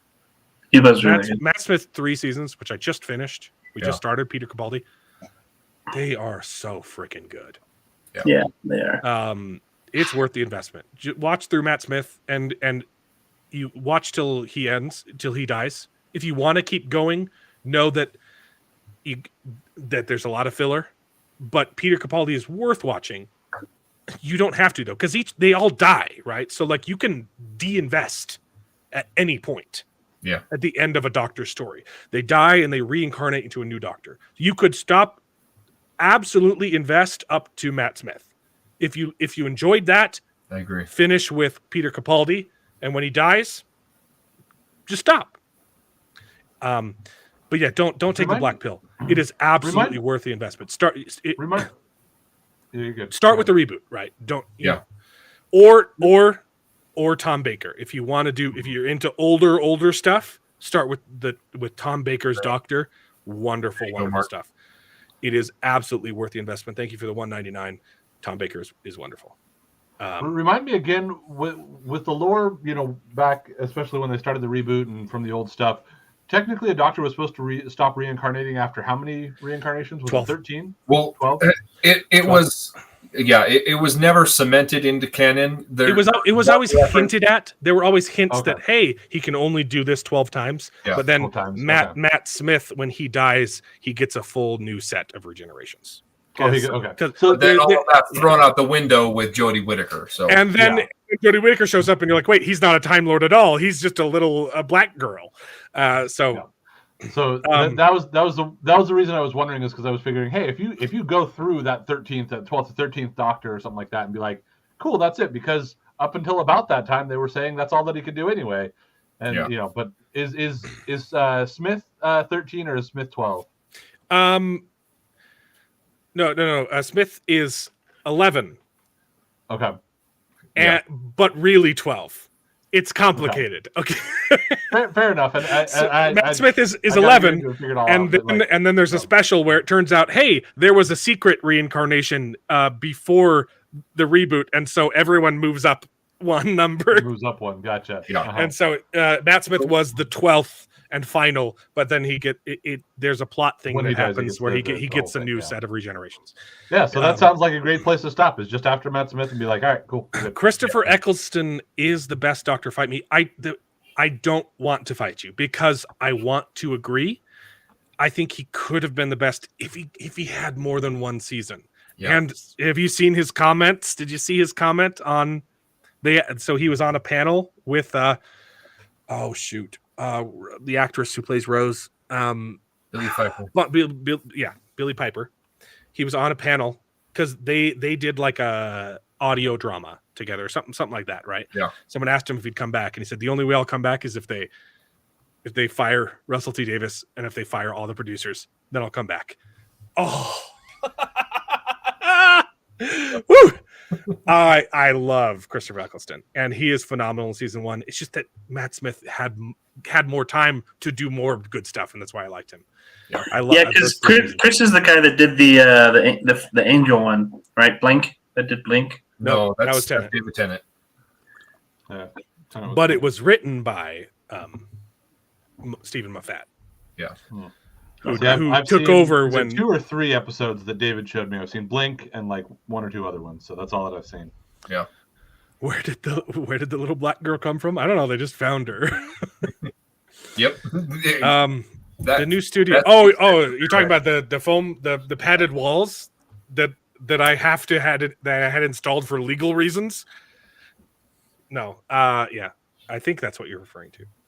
No, I got very self-conscious. I guested on another show, and he said, "Oh man, your audio sounds really bad." And so I was like, "Oh, okay, I gotta go. I gotta get sound things." So it wasn't for legal reasons. No, I was making a joke because the padded walls. I see. A judge had a court order. There's a court order that I had to have padded walls in my basement, Yeah. That's funny. or I'd hurt myself. Yeah, Blink, the Weeping Angels, baby, it's so good. Yeah. Anyway, we weren't supposed to talk about that for that long, but we did. Reacher. Yeah, I thought you said this is going to be a quick one. It's gonna be. Well, look, we still got time. Honestly, there's not a lot to talk about at Reacher. It's just good. Right? So David, if I you don't love want to it. get spoiled, you can get the heck out of here, or you I can gotta say, go. Haven't watched it yet. Don't Okay. plan to until I'm done with binging all of Netflix before I cancel it again. So Yeah, I might dip out as well, even though I've only been here for a short time. I haven't watched Reacher, wouldn't have much to contribute, and might watch it at some point, so it might be nice to not be spoiled. So So I don't think I'm going to spoil anything though. yeah, But it's been a really, really good show. I will say, as I gotta put in a little disclaimer, as the good Christian boy that I am, season 1 has one little teeny tiny scene in it with a little bit of nudity that's inappropriate. yeah, I wish it wasn't there, but for the most part, season 1 is fantastic. I didn't love the ending. I wished it was a little tighter. It kind of just devolves into like a big shootout that you're like, the rest of the show was a little bit more nuanced, and the finale. But it's hard. It's hard to do finales in a show like that without just going over the top. But I think it pulled me out a little bit. It was a little bit too much. Like there were too many henchmen that were just getting killed, and you're like, there's gonna be like repercussions for this. Like, but yeah. It's kind of the same way I felt with what was that other one that Amazon did, the Terminal List. absolutely. Yeah, that was really great. And then the last episode is like They really hammed it up for the last episode so that he had a bunch of people to kill, and you're like, but these aren't the bad guys though. These are just these are literally they were hired goons. yeah, Like they were mercenaries. They weren't. That doesn't even mean that they're bad people. They were just paid to protect the bad guy, and you're just mowing them down. Absolutely loved the Terminal List, but yeah, it's basically the same problem with season 1 of Reacher. yeah, But it's one of those things where you're like, doesn't bother me that much. Season 2 has been really, really good. Honestly, I still think about just the opening scene of season 2. Just The drop in and out. ATM, the ATM machine. It is. It's so good. Like just that was moment. good. Like Yeah. I've rewatched just the opening scene like 4 times now. It's so good. Yeah, episode 4. It's got a little bit of nudity, but the season 1. I'm really liking it so far. But you guys can go if we want to get into details. Alrighty. Yeah, go. Walk out the door. Have a good one. David's the See you delinquent guys. we always need. Have See a you great guys. week. It's been great, man. Season 1 is better than season 2. It's not over yet, though, right? Yeah. I've been enjoying season 2. I think it's probably because it's like a team this time, right? I think that's probably like he is like the Lone Ranger in season 1, and season 2 he's got his skill team, Yeah. which it's 100% adapted from the books, though, right? I haven't read any of the books, but It doesn't really bother me that much. I think we're still getting a lot of really, really good Reacher moments, and the focus there has been a lot of team episodes, right? A lot of his team doing cool stuff, but I don't think that it's come at the cost of Reacher getting cool moments. It definitely is not, hey, we're going to replace Reacher with a bunch of girls, right? Later, Jacob. Yeah. Thank you for stopping by. Season 2 has been kind of a slog, but episode 6 was the best so far. I might disagree. I didn't. Episode 6 kind of fell apart for me. that was his last one, right? It was exciting, but there were some plot points where you're just like, yeah. So I've only done it in 2 settings. I watched the first 3, and then yesterday I watched the next 3. So it might be a different experience watching it week to week, which I'm going to be doing from now on. How many episodes are there? I don't know, probably 10. I assume 10 because that's like the standard now. I feel like it's getting close. Like I this do like next episode might be the next one, last one. To be honest. Everyone complains about shorter seasons, and yeah, well, like a 6-episode season is kind of a joke. Yeah. I think 10 is a fine number. I prefer a 10-episode season to a 24-episode season because of the lack of filler. Right? Sometimes you get those 24-episode seasons of like Fringe where you're like, okay, most of it's good, and then occasionally, okay, this was clearly just because you needed 24 episodes, right? Okay. Yeah. I think 10 is fine. Maybe 12. Maybe 12 would be a little bit better. Season 2 has been pretty good. I think it's been good. I mean, for most of the season, if we're going into spoilers, yeah. You kind of think that Swan might be, the bad guy. Yeah. Even though he was friends with them, and it hasn't.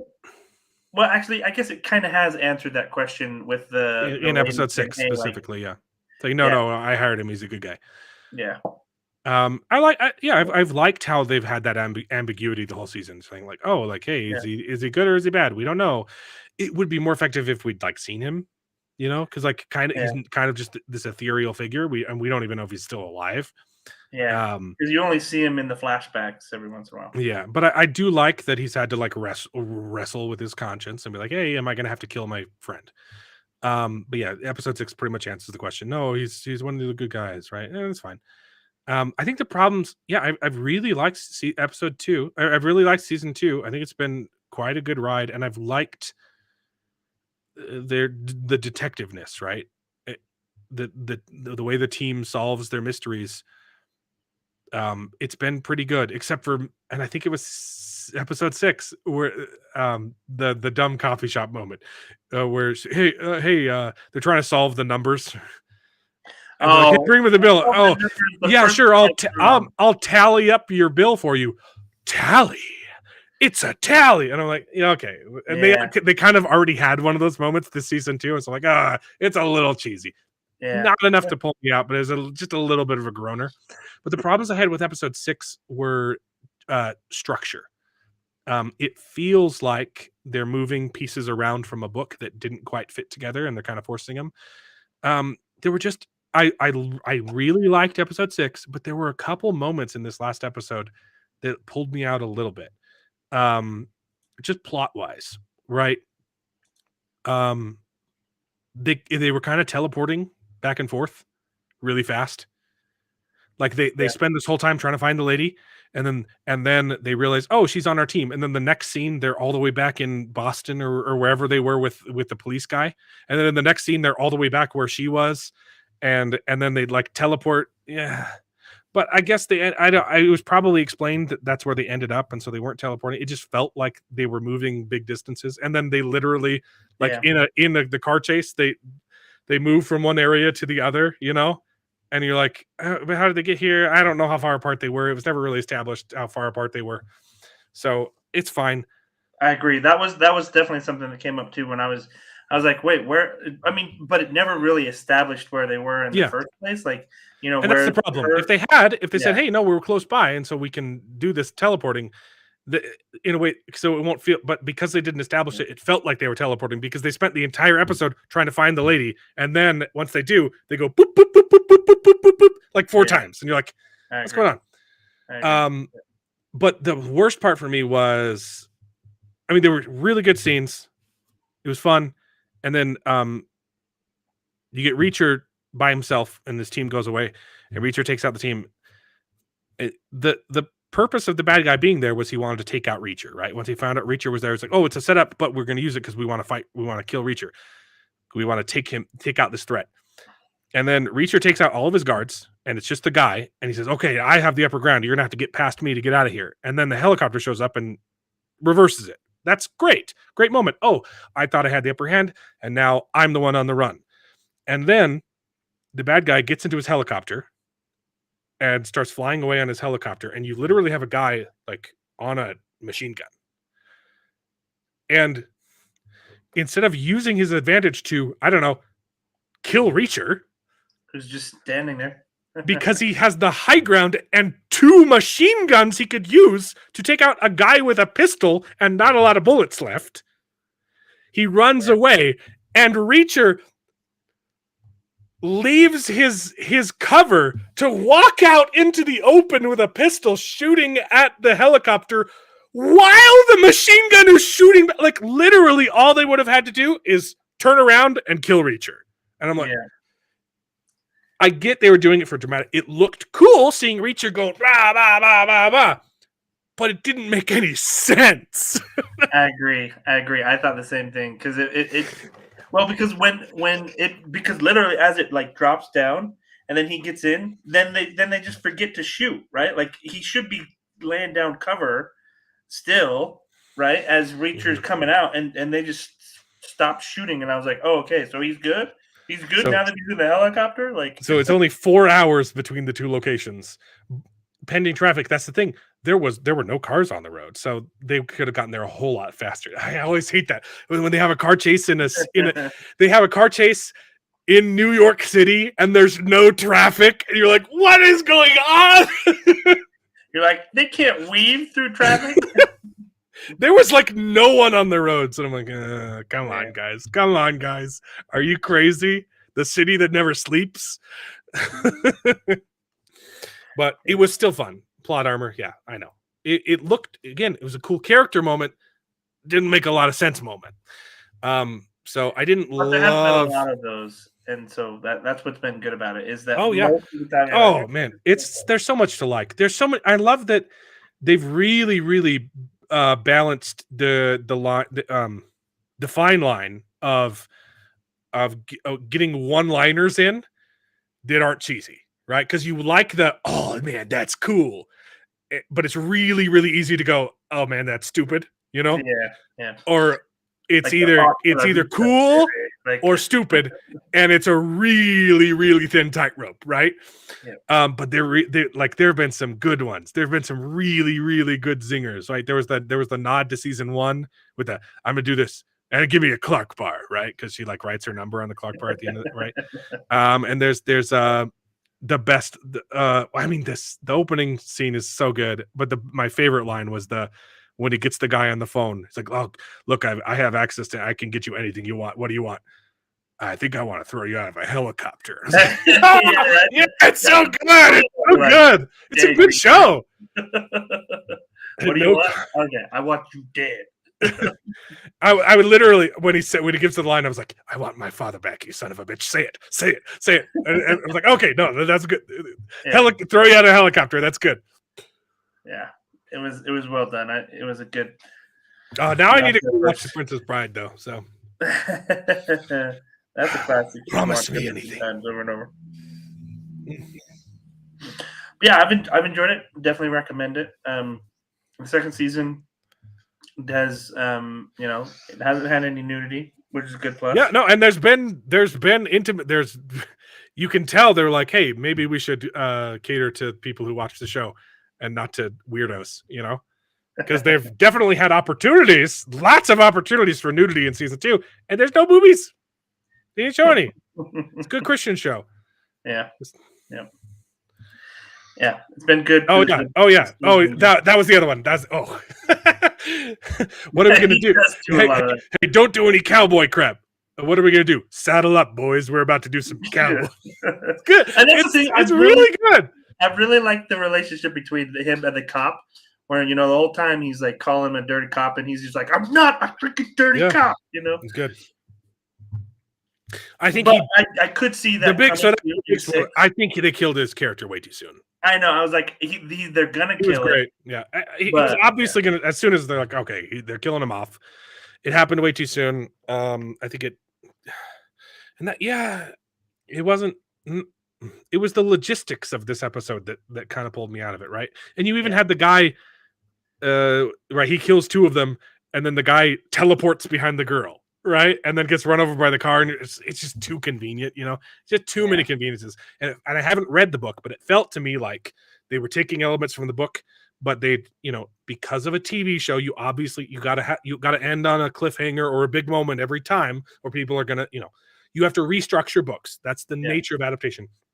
So it felt like to me that they'd shifted some pieces around to match the structure of a TV show, and they were having a little bit of a trouble getting things in the same place. And that's what it felt like to me. There were just a couple just logistical problems in this episode that I didn't love, but not nearly enough to make me dislike the show. Like, I was still enjoying it in spite of its pretty glaring flaws in episode 6 specifically.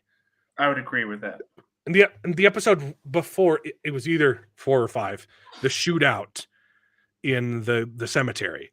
It was a little bit of a groaner for me too. Like, you have 2 people with sniper rifles against 4 people with guns, and they even say, okay, the only way we can win is by flanking them. So you go flank them, and then they proceed to just walk straight at them and not flank them. And I'm like, logistical problem. I get it. Like, the smartness was written in there, but then you had a little bit of a trouble getting it from paper to screen. Yeah. Like, that's not flanking. I can't believe none of you died. I can't believe no one on the team is dead. Well, after that scene, like, I believe I get, like, the biker fight. Oh, they put away their guns because they don't want to make a scene. That's cool. Like, they come up with these excuses for normally things that would be problematic in a TV show, like season 1, they capture the bad guys, capture everybody, right? And they have Reacher at gunpoint, and instead of killing him, they don't kill him, which would be a problem in like any other. It's a trope. They actually take the trope and they fixed it. They fixed it in season 1. Like, oh, we could kill you now, but we're not going to. It's because they needed him to track down the guy that was missing. Like, Reacher is literally the best person on earth at finding people that we need to find, and they still needed to find the husband. They had the family, and so it was literally, it could have been a problem, but it wasn't. And I think they chose it on purpose. And it is a good example of taking a trope and explaining how it could actually happen in real life. So they say, okay, look, we've got the family. We just need the dad. And that's the reason we're not killing you yet, is because we need you to go get the dad. And if you don't, we've got the mom and kid. So, like, it was a good moment. And like, people were complaining about that scene. And I was like, no, but they fixed the problem. It's not a problem. They fixed it. Yeah. And there are a couple times in season 2 where they hasn't been as tight. Yeah, I agree. Like, in that particular scene in the graveyard, they literally say, hey, like, that he's the one that's going to go out and distract them and run. And he's like, hey, you're slow. Yeah, but you're a really good shot, right? So it's like, that would have been an opportunity. I mean, it kind of feels like he's definitely invincible. Like they haven't been able to get shot by anything. So it's like that would have been an opportunity where okay, maybe they make this choice and one of them gets shot in the leg or something like that, or like Yeah. So it definitely felt like one of those scenes where I was like, okay, you just said this is a risky move, and yet it worked out perfectly. And that's the problem with episode 6, right? They wanted to have a good character moment for the cop who dies, and it was a good character moment, but it was in the wrong place. The better structurally for the story is one of his team should have died, because they literally have the scene. Hey, I have to let you go do this by yourself because I have to stay and do here. If I go with you, if he goes with them, none of them die. But he has to send them by themselves because he has to take care of the other problem, and that's a sacrifice, and so it needs to come at a cost. Yeah, and the cost was the guy that we weren't even connected to that much until this episode. But I'm still wondering if they're going to do that because I'm assuming they're going to kill somebody. I assume the love interest is going to get killed off. Well, okay. So here's a few things. Because Reacher's he's the lone wanderer. He can't have a girlfriend. Yeah, but here's the thing. I'm kind of thinking that one, the guy that has a family is going to get killed off because now he has something to lose. No, I think they're gonna. I think he lives. I absolutely think he lives. Okay, we're gonna have to see. Yeah, that would be. I have this inkling that would be a big thing where it's like, oh, you finally settled down, and then it's too cliche though. It's better to kill the girlfriend because then you can keep making seasons of Reacher, right? If you don't kill the girlfriend, he settles down.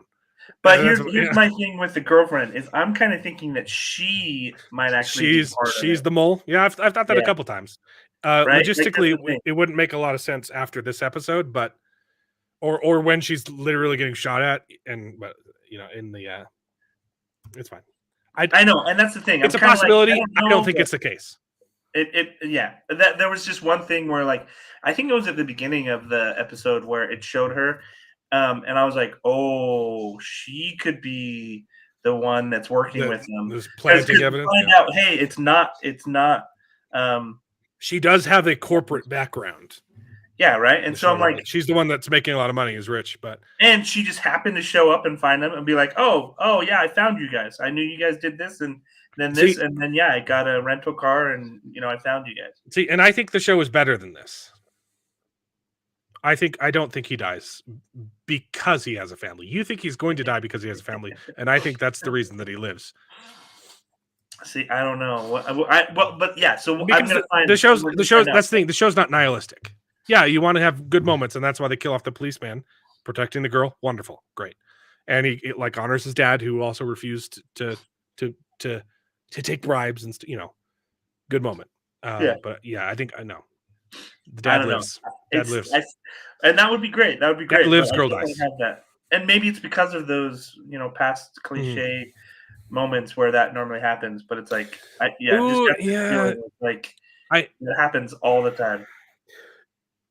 And it's because of the girlfriend's betrayal that he dies.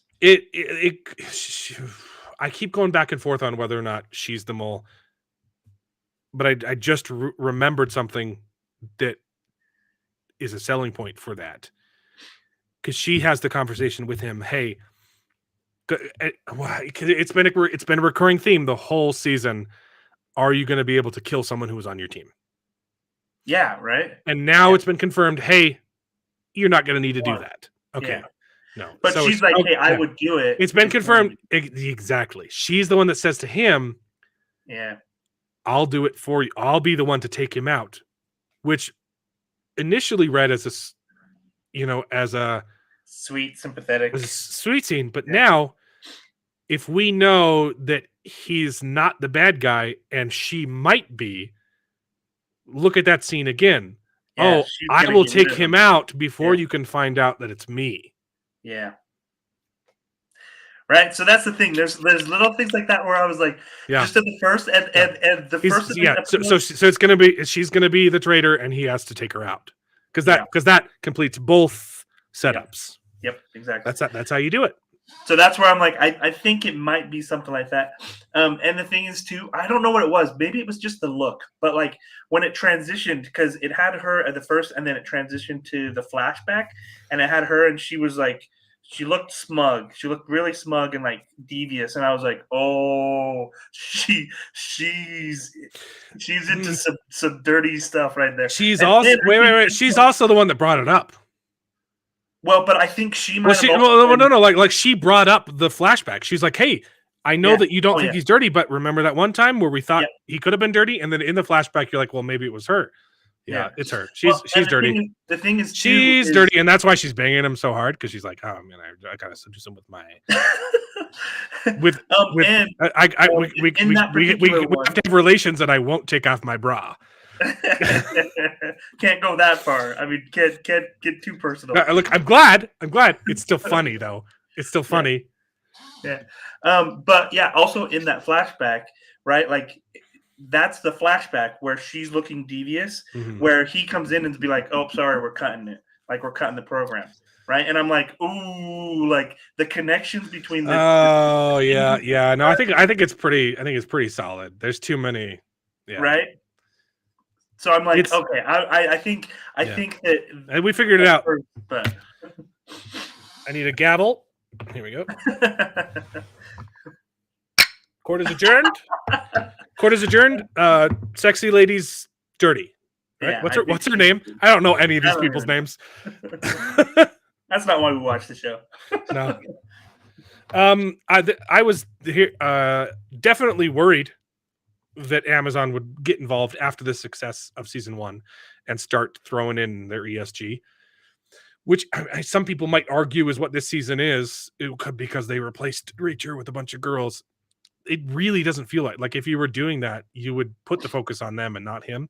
The focus has been on him. The reason his team is there is to play off his guilt, right? Like, hey, is it my fault that I hired this guy who's gotten all my friends killed? Yeah. So that's the thing. I like strong female characters when they're written well, and they're written well, so it doesn't bother me. I'm still scared, but that season 3 could get destroyed. But so far, season 2 has been fine. I don't see any indication that it has gone the way of the woke. It still terrifies me, though. So, but then again, it might be safe because we've had 2 seasons of, hey, this is pretty good. Amazon might not want to screw it up. Maybe, I hope. Because they still, despite how much they want to push the message, they still like money. So, yeah. Can't go to space if you don't have money. season 2 has been totally fun. The fights are notably worse. Some of them. That's the thing. Some of the fights have been really, really good, like the first fight. But yeah, there are a couple that are a little bit just punchy. I think the biker one was pretty good. The biker fight, I liked the biker fight.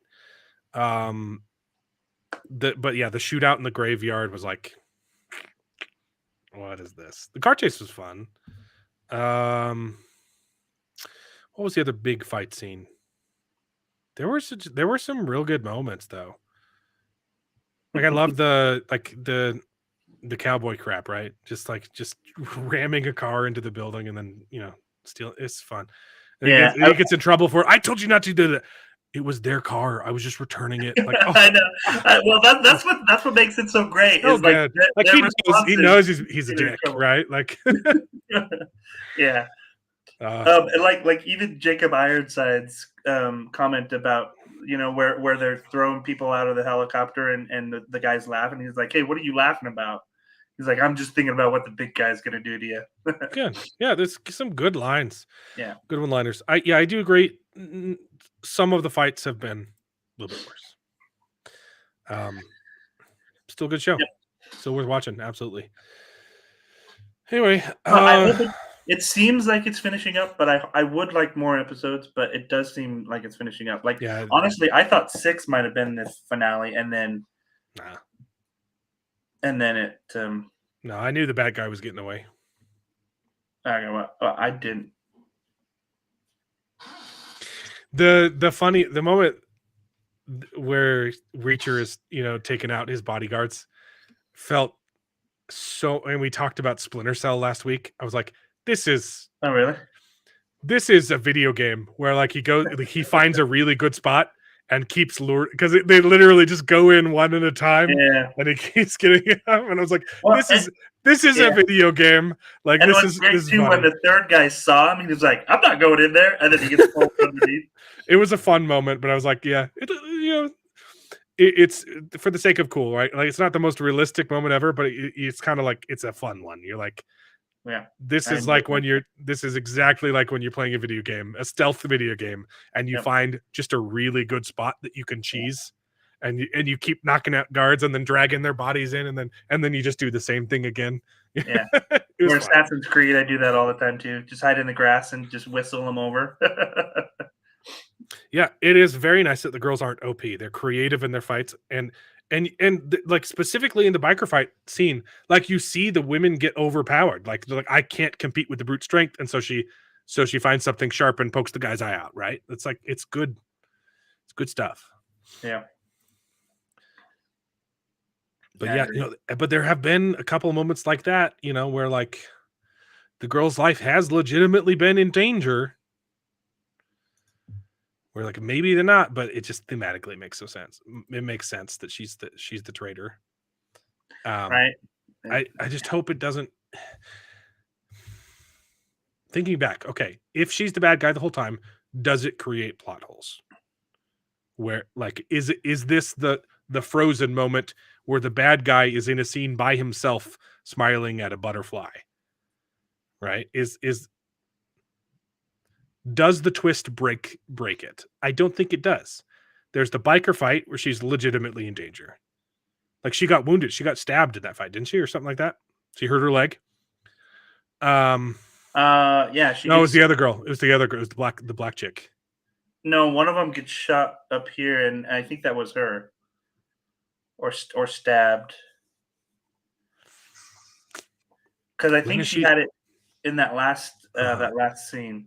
Right. You could see the damage. In the graveyard scene, you could argue, hey, they were only hired to take out the three, not her, right? Or, but it seems like that's maybe something that the assassin would have said, because they caught him and talked to him. Like, yeah, we were paid to take out 3 people. 3, not 4, right? Yeah. Or we had specific orders not to shoot that specific one, Maybe. It might be problematic, because there have been times where she's been in danger, or so we think. I mean, if she's the bad guy, then it might. The other thing too, though, is that it would be believable, though. It was her and the black woman that went to the shootout. Yeah, on the road, right? Well, they went to talk to the woman that gave them the address that set them up first, right? Mm-hmm. So like that probably would have been where the woman would have recognized her, or like. But I don't know. But maybe she's behind the scenes too, where like no one's seen her face, and so that's the reason why she's in danger all these times, right? Like the people who they're fighting don't know that she's involved, so that could explain it. Why is she being so willing to put herself in danger just to pull one over? Because she's also arguably helping them, solve the case. And is that something that she would want to do if she was dirty? I don't know. It might, if that's the twist, thematically it makes sense, but plot-wise it might create problems. Yeah, I don't know. I think they're going to do it though. So, yeah, it's nice. When they encounter the trucks on the road, that's pretty dangerous, right? Like they almost die. They get shot up in the car. Maybe it's that she's in it for the corporation. Here's what it's going to be. And that this will fix the moral problems, right? She was in it for the money before she found out it was going to be a terrorist thing. Oh, so she's on the corporate end. She's on the, because her corporate background, she's on the corporate end where all she wanted was a payday. And maybe she even feels guilty for it. Maybe she found out that it's a problem now, and that's why she's trying to help. Well, you are seeing a little bit of that too with like the senator, right, and the congressmen that have come in and they're like, look, we didn't know that this was going to be an issue, right? Right. So she might not die. She might get, it might be like, hey, yeah, no, I was on the bad team, but I also don't want we don't want 9/11 part 2. And so she gets arrested at the end.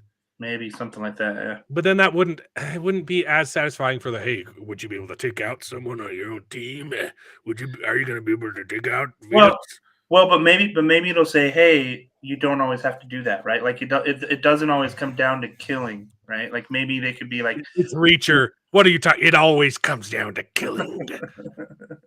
I'm just saying, maybe that's what they could.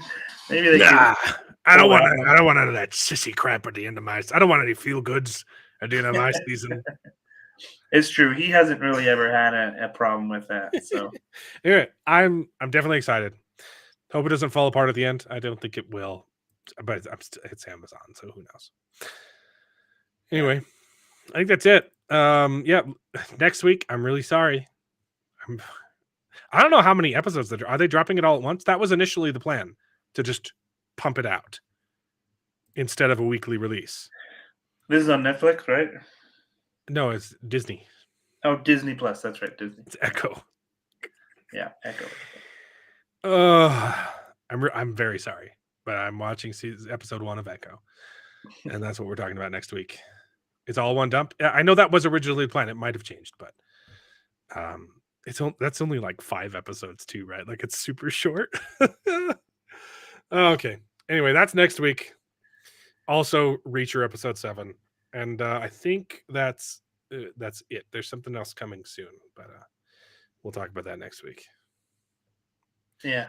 Well, thanks for tuning in, everybody. I know weekly releases all the way. I am firmly on the side of weekly releases. If not only because it builds an audience, because you get the water cooler moments. Hey, did you catch that episode of Reacher? Man, I can't believe that Dixon was the bad girl. She was the baddie the whole time. What a twist, right? It builds your audience. It builds hype and anticipation, right? But it also is really nice for content creators to not have to review an entire season at once. So, yeah, we'll see you guys next week. Best Gen. Hopefully, I will have an actual video release this week. So that's it. You got anything else to say? No, I was just gonna say I really liked your what video was it that you just put out? One of your latest ones. The Sauron was the latest one. I didn't do one this week. That one was good. Yeah, the phone call that had gotten leaked. That was good. I had that one, and then I had a guest appearance on Ward Radio, and we're working on some other stuff behind the scenes for them too. So awesome! Sounds fun. Yeah, I've been very busy. I thought, hey, it's a vacation. I'll have all the free time in the world. No, my kids don't go to school. I don't have any free time.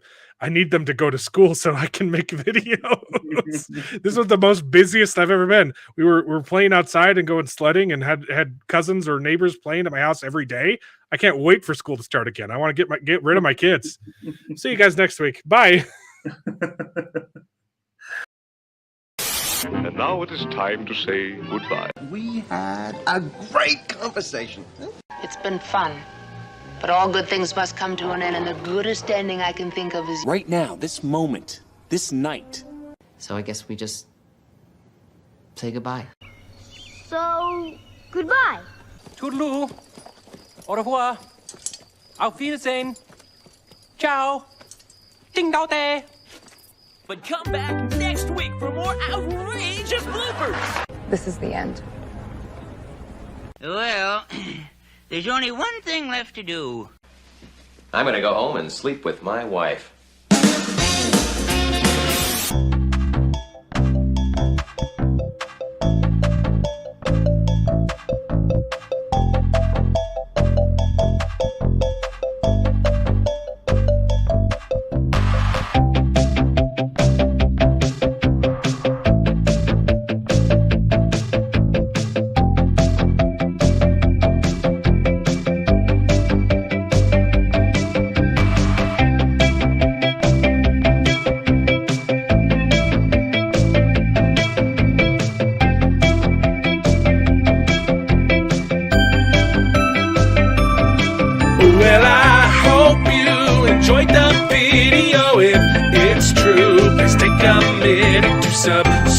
to the channel, and you can join us along for the ride. And if you pay me, I'll try to be more entertaining, so please consider joining Patreon.